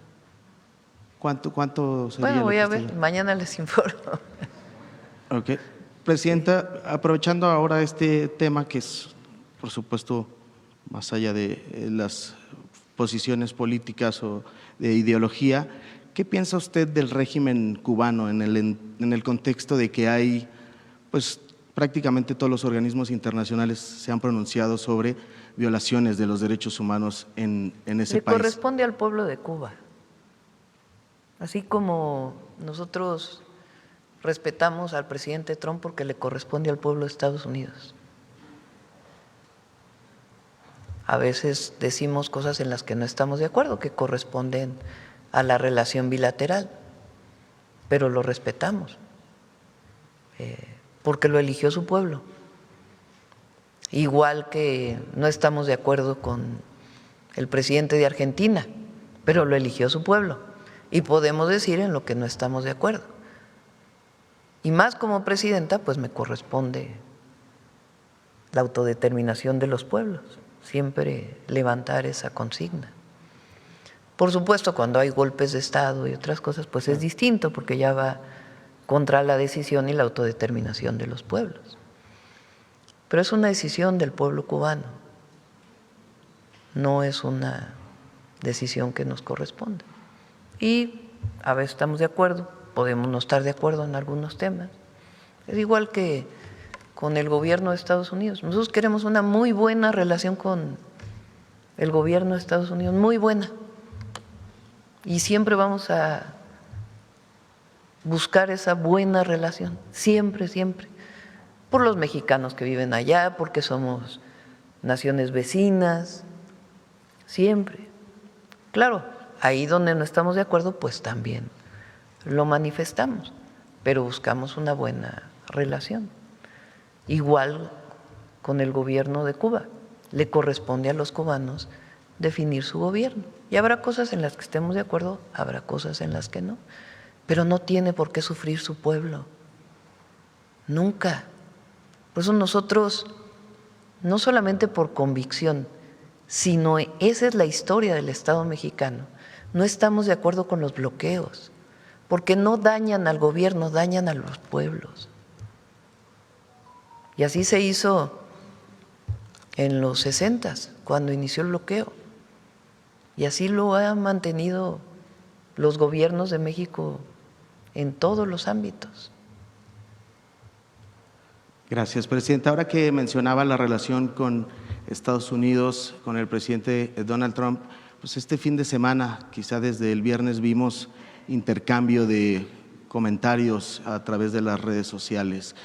Se dan en un contexto de temas de seguridad, pero también hoy inician las mesas de diálogo para temas económicos y demás. ¿No es momento ahora, o cómo ve usted cuándo sería viable tener ya un encuentro directamente con el presidente de los Estados Unidos para abordar estos temas de la agenda bilateral? Pues ya vamos a ver el mejor momento. Hay sí, momentos de desacuerdos, cuando sobre todo pues se habla de nuestra soberanía, pues nosotros tenemos que responder, pero buscamos siempre una buena relación con el gobierno de Estados Unidos y la tenemos en seguridad, la tenemos en comercio. Ahora inicia estas conversaciones y esperamos llegar a muy buen término. Pero formalmente está buscando usted una reunión con el su Hemos hablado varias veces y siempre hemos dicho, bueno, ya nos veremos pronto, ya vamos a ver cuándo definimos esta reunión. ¿Es prioridad para usted, para su gobierno, tener una reunión con el presidente de Estados Unidos? Es prioridad tener una buena relación con el gobierno de Estados Unidos. ¿En qué marco? En el respeto a nuestra soberanía, el respeto a nuestra autodeterminación, el respeto y el apoyo mutuo, la confianza. Son los 4 principios. A ver, ponlos de nuevo para que no haya ninguna duda.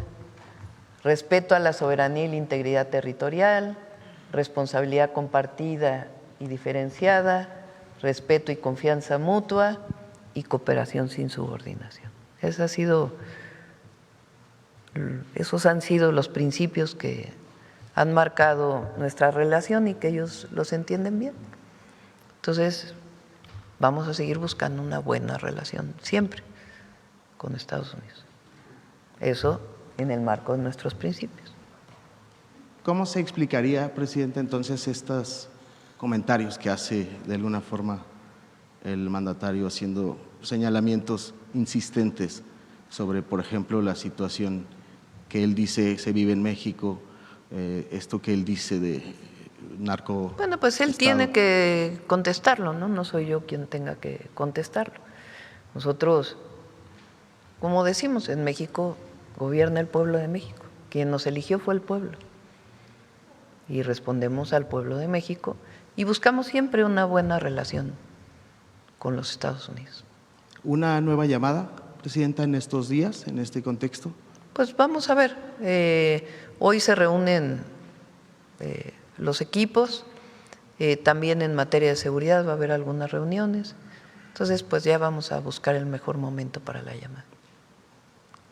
De acuerdo, presidenta.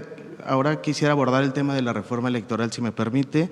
Luego de lo que usted ya hablaba, este acuerdo que hay, ¿cómo calificaría la posición de los partidos que son aliados en el movimiento y que cuando se les dice vamos a bajar los privilegios, es la idea de la clase política, de los partidos políticos, ahí dicen que no, y ahora que pues, se habla solamente de una parte específica y dicen sí apoyamos? ¿No es una especie de un descaro, presidenta?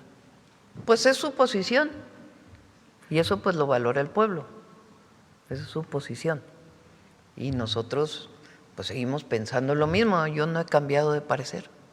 Y además, qué bueno que envíe la reforma, aunque se haya votado en contra, porque marca lo que nosotros pensamos. Y vamos a seguir insistiendo que es muy importante que disminuya el presupuesto de los partidos políticos y que los plurinominales no sean definidos por las listas de las cúpulas de los partidos, sino que sean, reconociendo la proporción que tiene cada partido en la votación, que sean elegidos de una manera distinta y que participe la gente. Eso lo vamos a seguir defendiendo. Ahora pues hubo un acuerdo en lo que tiene que ver con la disminución de los regidores y que ese recurso se quede para el apoyo a la gente en los municipios, y también la disminución del recurso para los partidos, bueno, para los diputados y diputadas, y que ese recurso se quede en los estados para obras públicas y servicios. Ese es en lo que estamos de acuerdo. En lo otro pues no estuvieron de acuerdo con nosotros, y ya que la gente pues tome su decisión. Presidenta, no fue algo nuevo, no son propuestas suyas que salieron a partir de, digamos, las consultas que se hicieron y demás, sino fue parte de su proyecto desde un inicio y ellos lo apoyaron. Ahora, ¿qué fue por qué cambia esa pues posición? Ellos tienen que contestar. Nosotros cumplimos. Y ya pues que valore la gente. ¿Confirmaría que la va a enviar al Senado de la República el día de mañana? Mañana. No sé que la Secretaría de Gobernación, no les pregunté hoy en la mañana a qué Cámara va a ir, pero ya mañana lo informamos. Pero ya mañana, de acuerdo. Presidenta, en un último tema, si me permite, y con eso agradezco mucho sus respuestas, quisiera que me platicara un poco, o nos platicara un poco cómo fue esta ceremonia o este homenaje que realizó a los elementos que lamentablemente perdieron la vida en el marco de la operación en Jalisco hace ya más de 2 semanas. Por favor, ¿cómo fue ese evento? ¿Quiénes estuvieron presentes? ¿Nos podría platicar un poco al respecto, por favor? Pues estuvieron presentes lo voy a platicar en el marco del respeto a las familias. Estuvo presente el general secretario, el comandante de la Guardia Nacional, el almirante secretario, el secretario de Seguridad, la secretaria de Gobernación y el director del ISFAM. Cada familia va a recibir un apoyo extraordinario por parte no solamente del ISFAM, sino de la Comisión de Víctimas. Incluso hubo entidades de la República, estados, que dieron una aportación para apoyar a las familias. Y pues es el protocolo que se sigue en estos casos de reconocimiento a los elementos caídos, y estuvieron las familias y pues abrazamos a cada uno de ellos en este momento pues tan difícil de pérdida, muchos de ellos muy jóvenes. Entonces muy emotivo y al mismo tiempo pues muy doloroso. Jóvenes que pues deciden entregar la vida por los demás. ¿Platicó usted con las familias?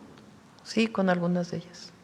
¿Qué le dijeron, presidenta? ¿Qué le comentaron? Pues eso a usted? ya es un asunto entre las familias y la presidenta, ¿no? Yo creo que hay que guardar respeto y siempre apoyarlos en todo lo que se necesite. Muchas gracias. Gracias. Buenos días a todos. Sí. Bueno, vamos de este lado, la compañera, ahora sí.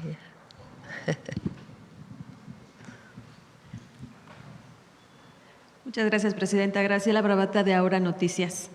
La semana pasada usted comentaba, después de la fallida reforma electoral, de que era necesario limpiar y hacer una revisión hacia adentro de las instituciones. Y hace un momento usted misma comentaba de que se están renovando. Me estoy dirigiendo más que nada al Tribunal Federal de Justicia Administrativa, donde hace unos días hicieron unos cambios en el área jurídica, pero me llama mucho la atención, presidenta, quién ocupa ese lugar. Se entiende que la Cuarta Transformación debería polarizar, de que no llegaran o que no sigan extendiéndose las redes del poder de la vieja usanza del gobierno que terminó la 4T. Y pues sí, me llama mucho la atención, me lleva a preguntarle esto con todo respeto, si tiene contemplado también manejar algún tipo de cambio, así como en el Poder Judicial, de revisar de que quienes lleguen pues sean realmente las personas idóneas y que no sean redes de los antiguos poderes como el ex dirigente de este lugar. No sé a quién te refieres. Pues creo que todo el mundo conoce quién fue el que redactó el documento jurídico del fuero del entonces presidente Andrés Manuel López Obrador. Me estoy refiriendo exactamente a Juan Carlos Roa Jacobo. Pero él, o sea, en este momento cambió el Tribunal Superior, la Sala Superior del Tribunal de Justicia Administrativa, y hay nuevas personas que llegaron, que es gente pues con su trayectoria. Entonces, pero son personas que de alguna manera tienen lazos con las personas que anteriormente manejaban ahí y que no son afines a la 4T. Y no es que sea de partido, simplemente de que al tener no nexos… sé a quién te refieres con las nuevas personas que llegaron. Yo lo que creo pues es que hay que ver cómo trabaja, igual que el nuevo auditor de la Auditoría Superior de la Federación. Pues el objetivo es que no haya privilegios y que se acabe la corrupción en todos los ámbitos. Y esa es una tarea de la Auditoría Superior de la Federación, del Tribunal Superior de Justicia Administrativa, y lo que hay que ver pues es las resoluciones hacia adelante, como bien, en el marco de la justicia, ¿verdad? Porque no se puede resolver algo que no tenga que ver con las leyes, eso sí. Hay que cumplir con la justicia y con el Estado de Derecho.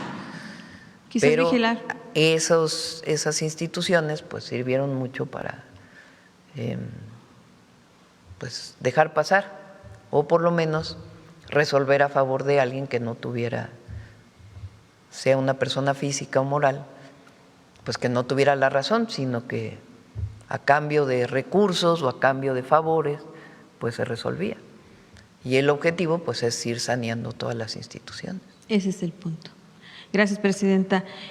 Hace unos días que nos tocó estar acompañándola allí en Guadalajara, sabemos que está próximo el Día Mundial del Agua, el 22 de marzo, y si bien es cierto que el ingeniero Efraín está haciendo un trabajo extraordinario en la Conagua, y así como se está recuperando el río Atoyac, la pregunta aquí es, después de ver el lago de Chapala, que como sabemos es uno de los más grandes e importantes de nuestro país, quisiera saber si hay algún proyecto para también para el río Lerma, que sabemos que está, es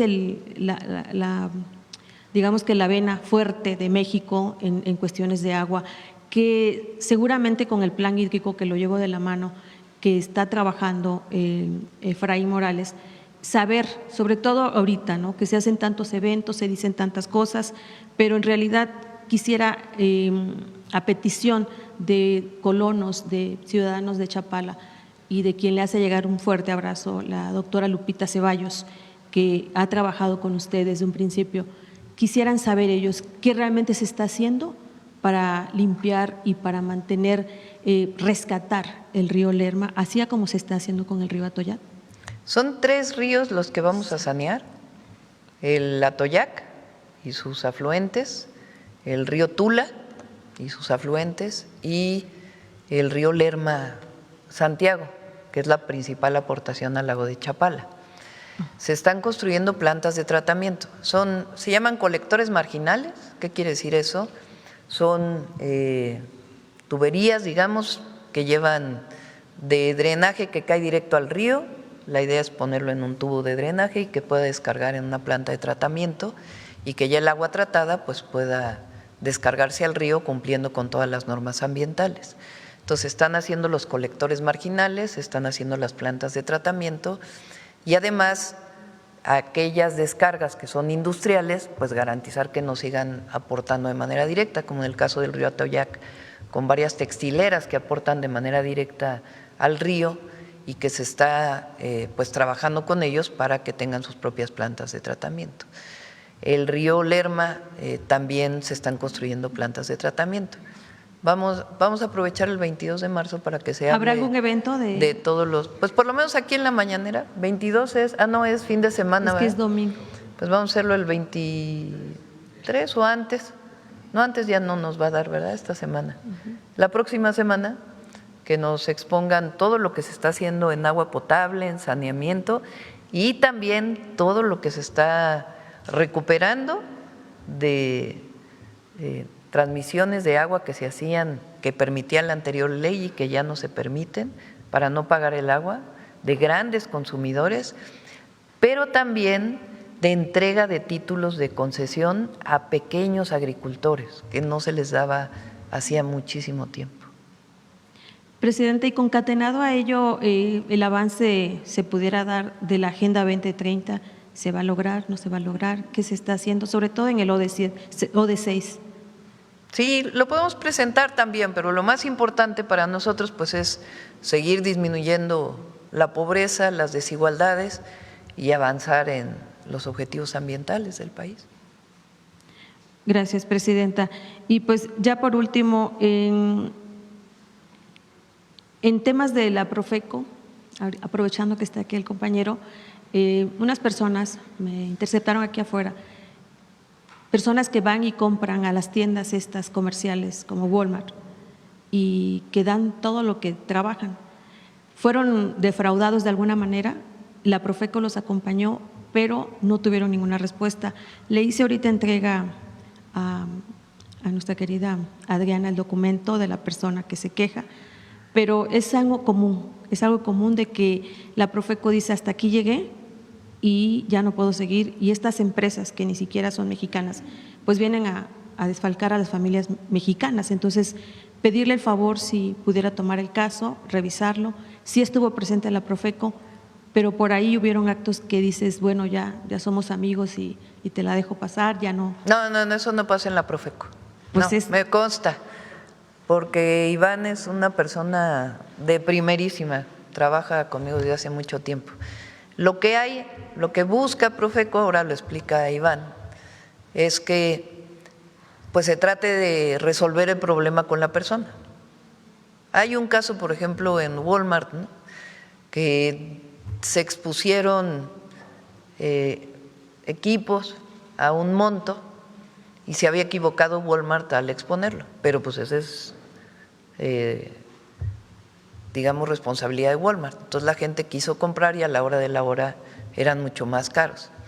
Entonces, ¿qué trata de hacer Profeco? Pues que se lo vendan al precio que estuvo anunciado.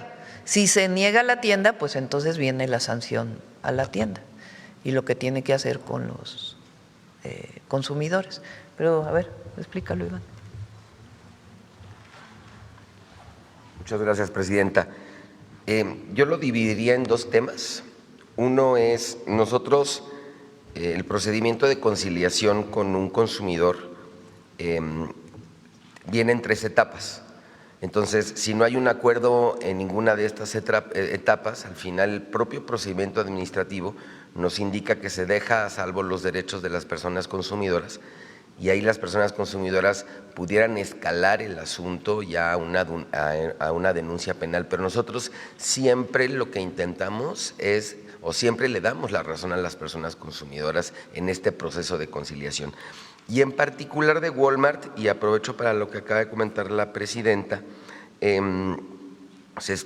desde el año pasado hubo una cancelación masiva de compras por algo sucedido el 6 de marzo de 2025, en marzo de 2025. Entonces ya se iniciaron todos los procedimientos y la convocatoria para realizar una demanda colectiva porque no, lo que decía la Presidenta, no se respetaron finalmente los precios que estaban publicados y se hizo una cancelación masiva de pedidos.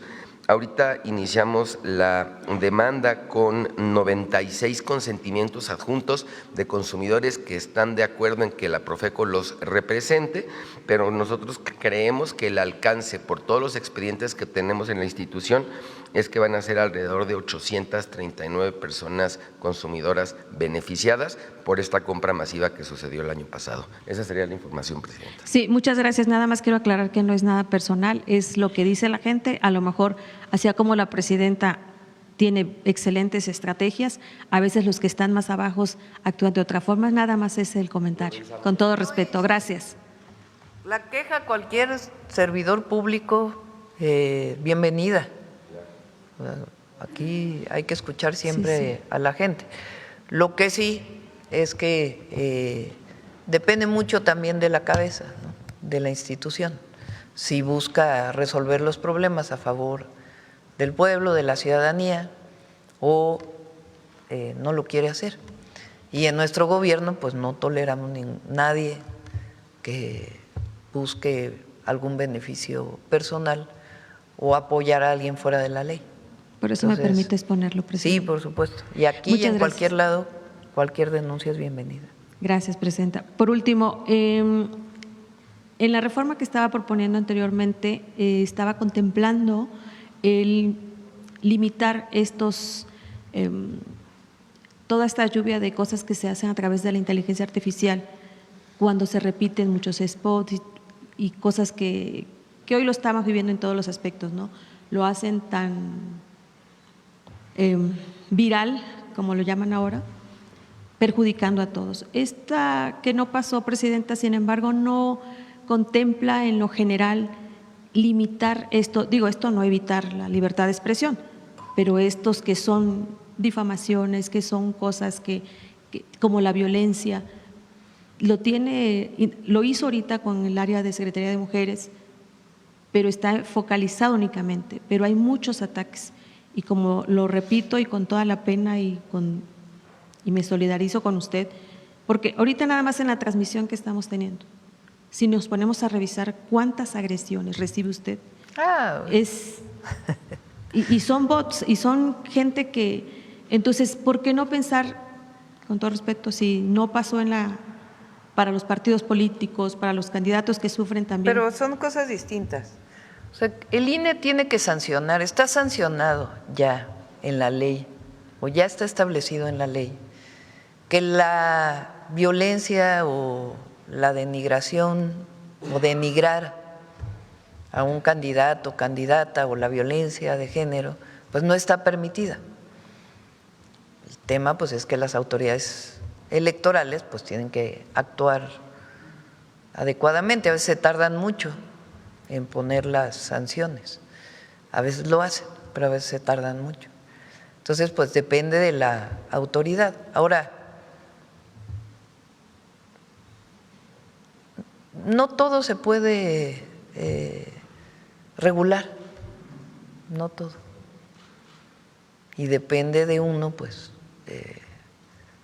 y la cercanía que tiene con la gente, más nosotros que fuimos elegidos por el pueblo, pues lo que nos interesa es lo que dice el pueblo. Cuando salimos, cuando vamos a un lado, a otro, lo que nos dicen las encuestas bien hechas, porque hay otras que pues no tanto. Y por ahí nos regimos, si la gente está de acuerdo o no está de acuerdo. Lo demás pues es parte de lo que hoy existe en las redes sociales, que no estamos de acuerdo, no estamos de acuerdo, pero no todo se puede regular, no todo. Sí, lamentablemente. Es triste porque los jóvenes que van creciendo van viendo información mentira. Pero son muy inteligentes las y los jóvenes, ¿eh? Es como, les dije que en un evento de preparatoria les dije, ¿cuántas horas ven las redes sociales? Y unos me dijeron hasta 10 horas, no sé si me estaban cotorreando o realmente ven 10 horas las redes sociales al día. Y les dije, les voy a decir algo, no siempre dicen la verdad las redes sociales. Dicen, como presidenta no nos está diciendo, ya lo sabemos. Ya lo ¿no? sabemos. También son muy listos las y los jóvenes. Lo importante pues es que no los afecte a ellos también, todo que puedan jugar, que puedan divertirse, que tengan otro espacio de convivencia social que no sea solamente a través del teléfono celular. Gracias, presidenta. Por último, preguntarle, comentó usted la semana pasada de que va a bajar al sureste. ¿Contempla ir a Tabasco? No, ahora no vamos a Tabasco. ¿Por qué nos castiga? Vamos a Quintana Roo. El jueves en la tarde es la convención bancaria. Después, el viernes nos quedamos ahí en Quintana Roo. Y en la noche vamos a Oaxaca, porque viene el 21 de marzo. Vamos a Guelatao. Vamos a inaugurar en la ciudad de Oaxaca un museo dedicado a Margarita Maza, que hizo una estatua también, que nos ayudó mucho José Alfonso a todo este proceso. La vamos a nombrar primera embajadora histórica de la República. Wow. Y de ahí probablemente vamos a la costa de Oaxaca. Estamos todavía en esa definición. ¿Y el miércoles a Tampico? El miércoles vamos a celebrar el 18 de marzo, son 88 años, ¿no?, de la expropiación petrolera. En Tampico, en Tampico no. Vamos a Pánuco, ¿verdad? En Pánuco, finalmente. Una plataforma petrolera que se construyó desde el periodo del presidente López Obrador y que ya está lista y que fue construida pues de manera directa por Pemex y pues ya se va a lanzar, la vamos a conocer. Perfecto. Muchas gracias, presidenta. Bueno, vamos de este lado. A ver, por acá. Ya la última, vamos al humanismo mexicano. Buenos días, presidenta. Gloria Carpe, de Diario Imagen. ¿Sigue en pie que se posponga la elección a jueces y magistrados del Poder Judicial para el 2028? Sí, mañana ya vamos a explicar sobre el tema de la revocación de mandato y la elección al Poder Judicial. Gracias. Pues deja derrama económica de 25 millones de pesos el festival cultural más importante de Michoacán, Cuinchecua, con lo cual vemos que a través de la cultura y turismo también se fortalece el Plan Michoacán por la Paz y la Justicia.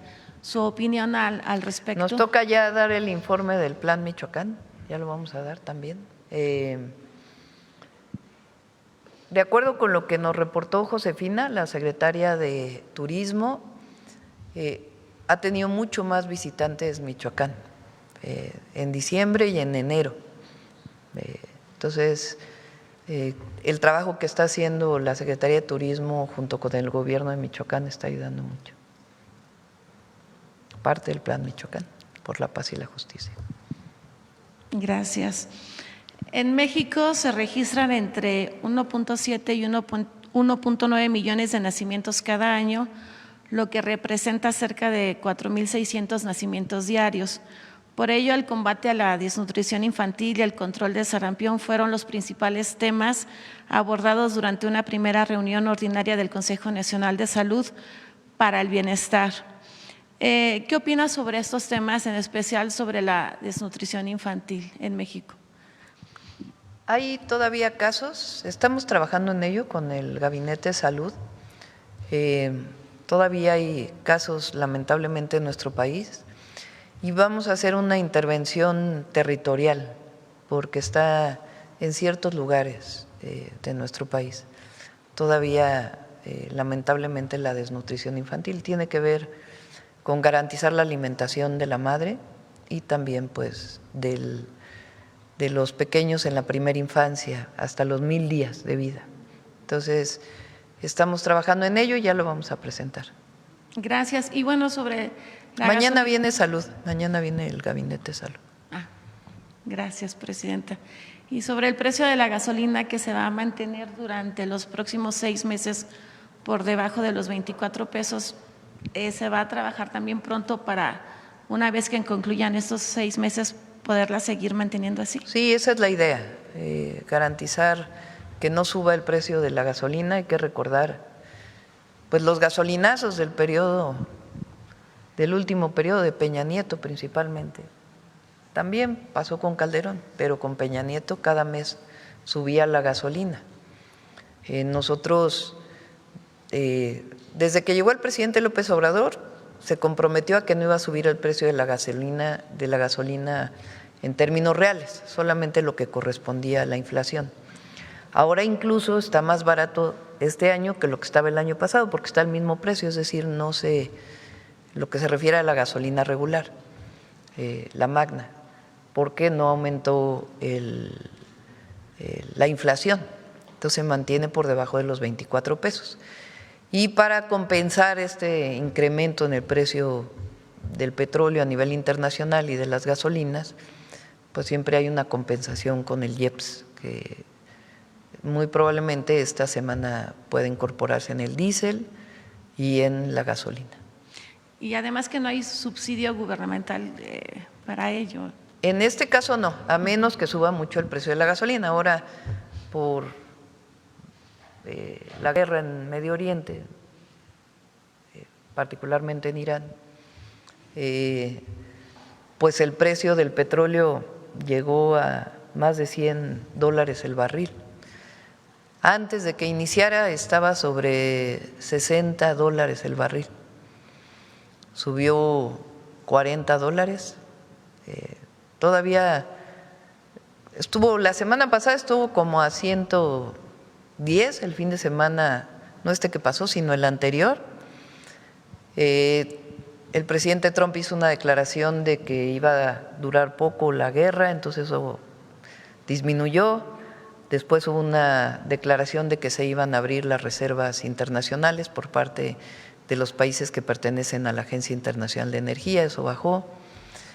Sin embargo, pues se recrudeció el conflicto y particularmente pues no hay paso en este momento en el estrecho de Hormuz, se llama, ¿no? Por parte de Irán, y eso evita pues que haya disponibilidad de petróleo en el mundo y eso nuevamente elevó el precio del petróleo. ¿Cómo nos afecta? Pues nosotros nos regimos por los precios internacionales, aun cuando producimos el 80% a nivel nacional. Y el objetivo, lo voy a decir ahora el 18 de marzo, es seguir avanzando en la soberanía energética. Hoy hay pues no solamente un precio alto, sino escasez en muchos lugares de combustible, porque no está saliendo de muchos países árabes el petróleo por este control de este estrecho. Entonces, pues eso hace que nosotros tengamos que entrar esta semana a un subsidio. ¿Cómo se subsidia? Pues se disminuye lo que corresponde a los impuestos de la gasolina y el diésel. Muchas gracias. Gracias. Bueno, vámonos. Humanismo mexicano. Mañana ya, porque apenas me las pasaron. Déjenme y las reviso. ¿Perdón? Para que deposite el Grupo México los 10 millones, ¿hay un plazo? Pues tiene que ser pronto. Ahora empieza, quédate aquí. Ahora empieza la construcción del hospital y tiene que depositarse en estos meses, si no, pues se regresa pues al original. ¿El acuerdo entre el Grupo México y el gobierno? Aquí se presentó, a ver si lo puede subir la Secretaría de Medio Ambiente y Conagua, que es la parte más importante, y que allí pongan la parte de salud para que se conozca por todos los sonorenses. Las y los sonorenses.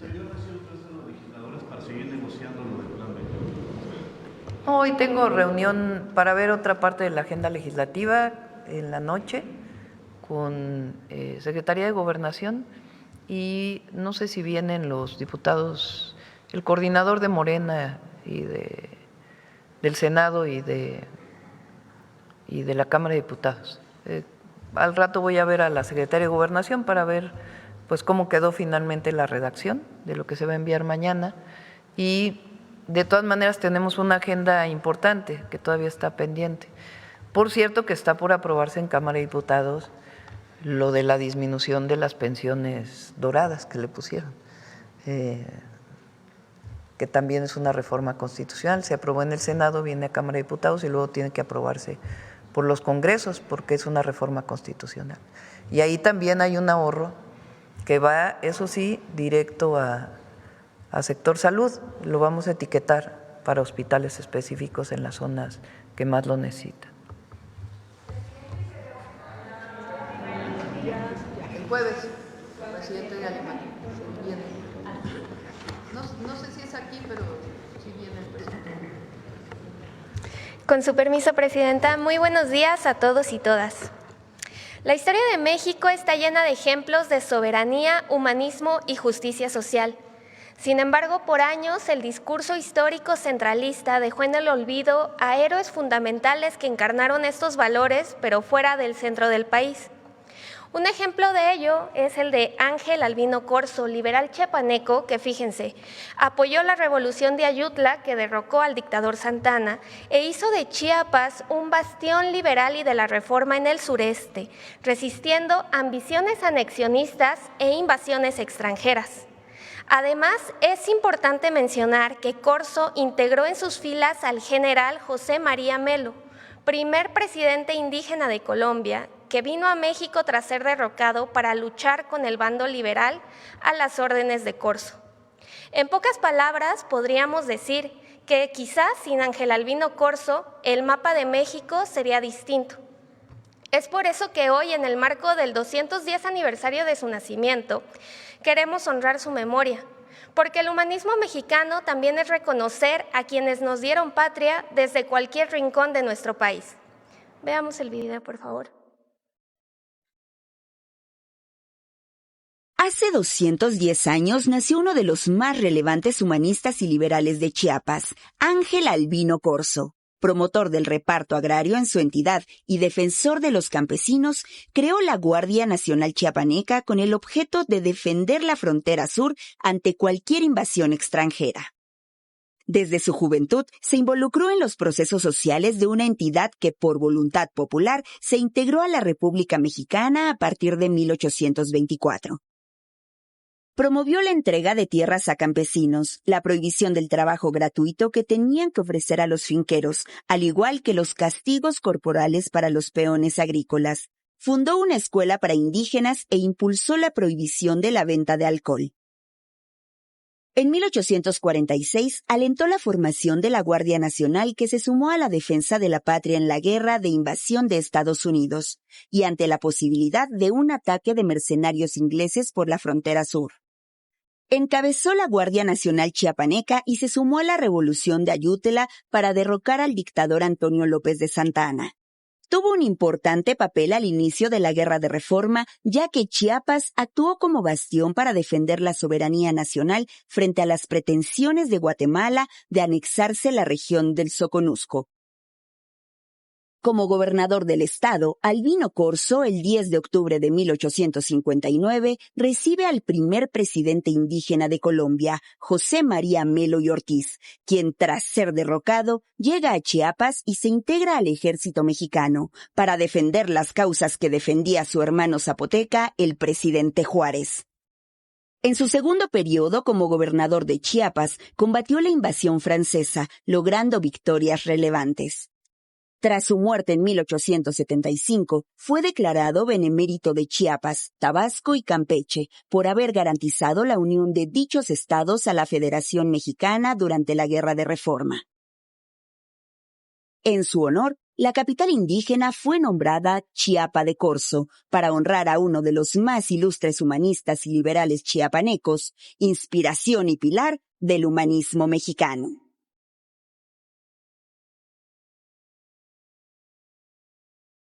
Muchas gracias. Gracias, buen día.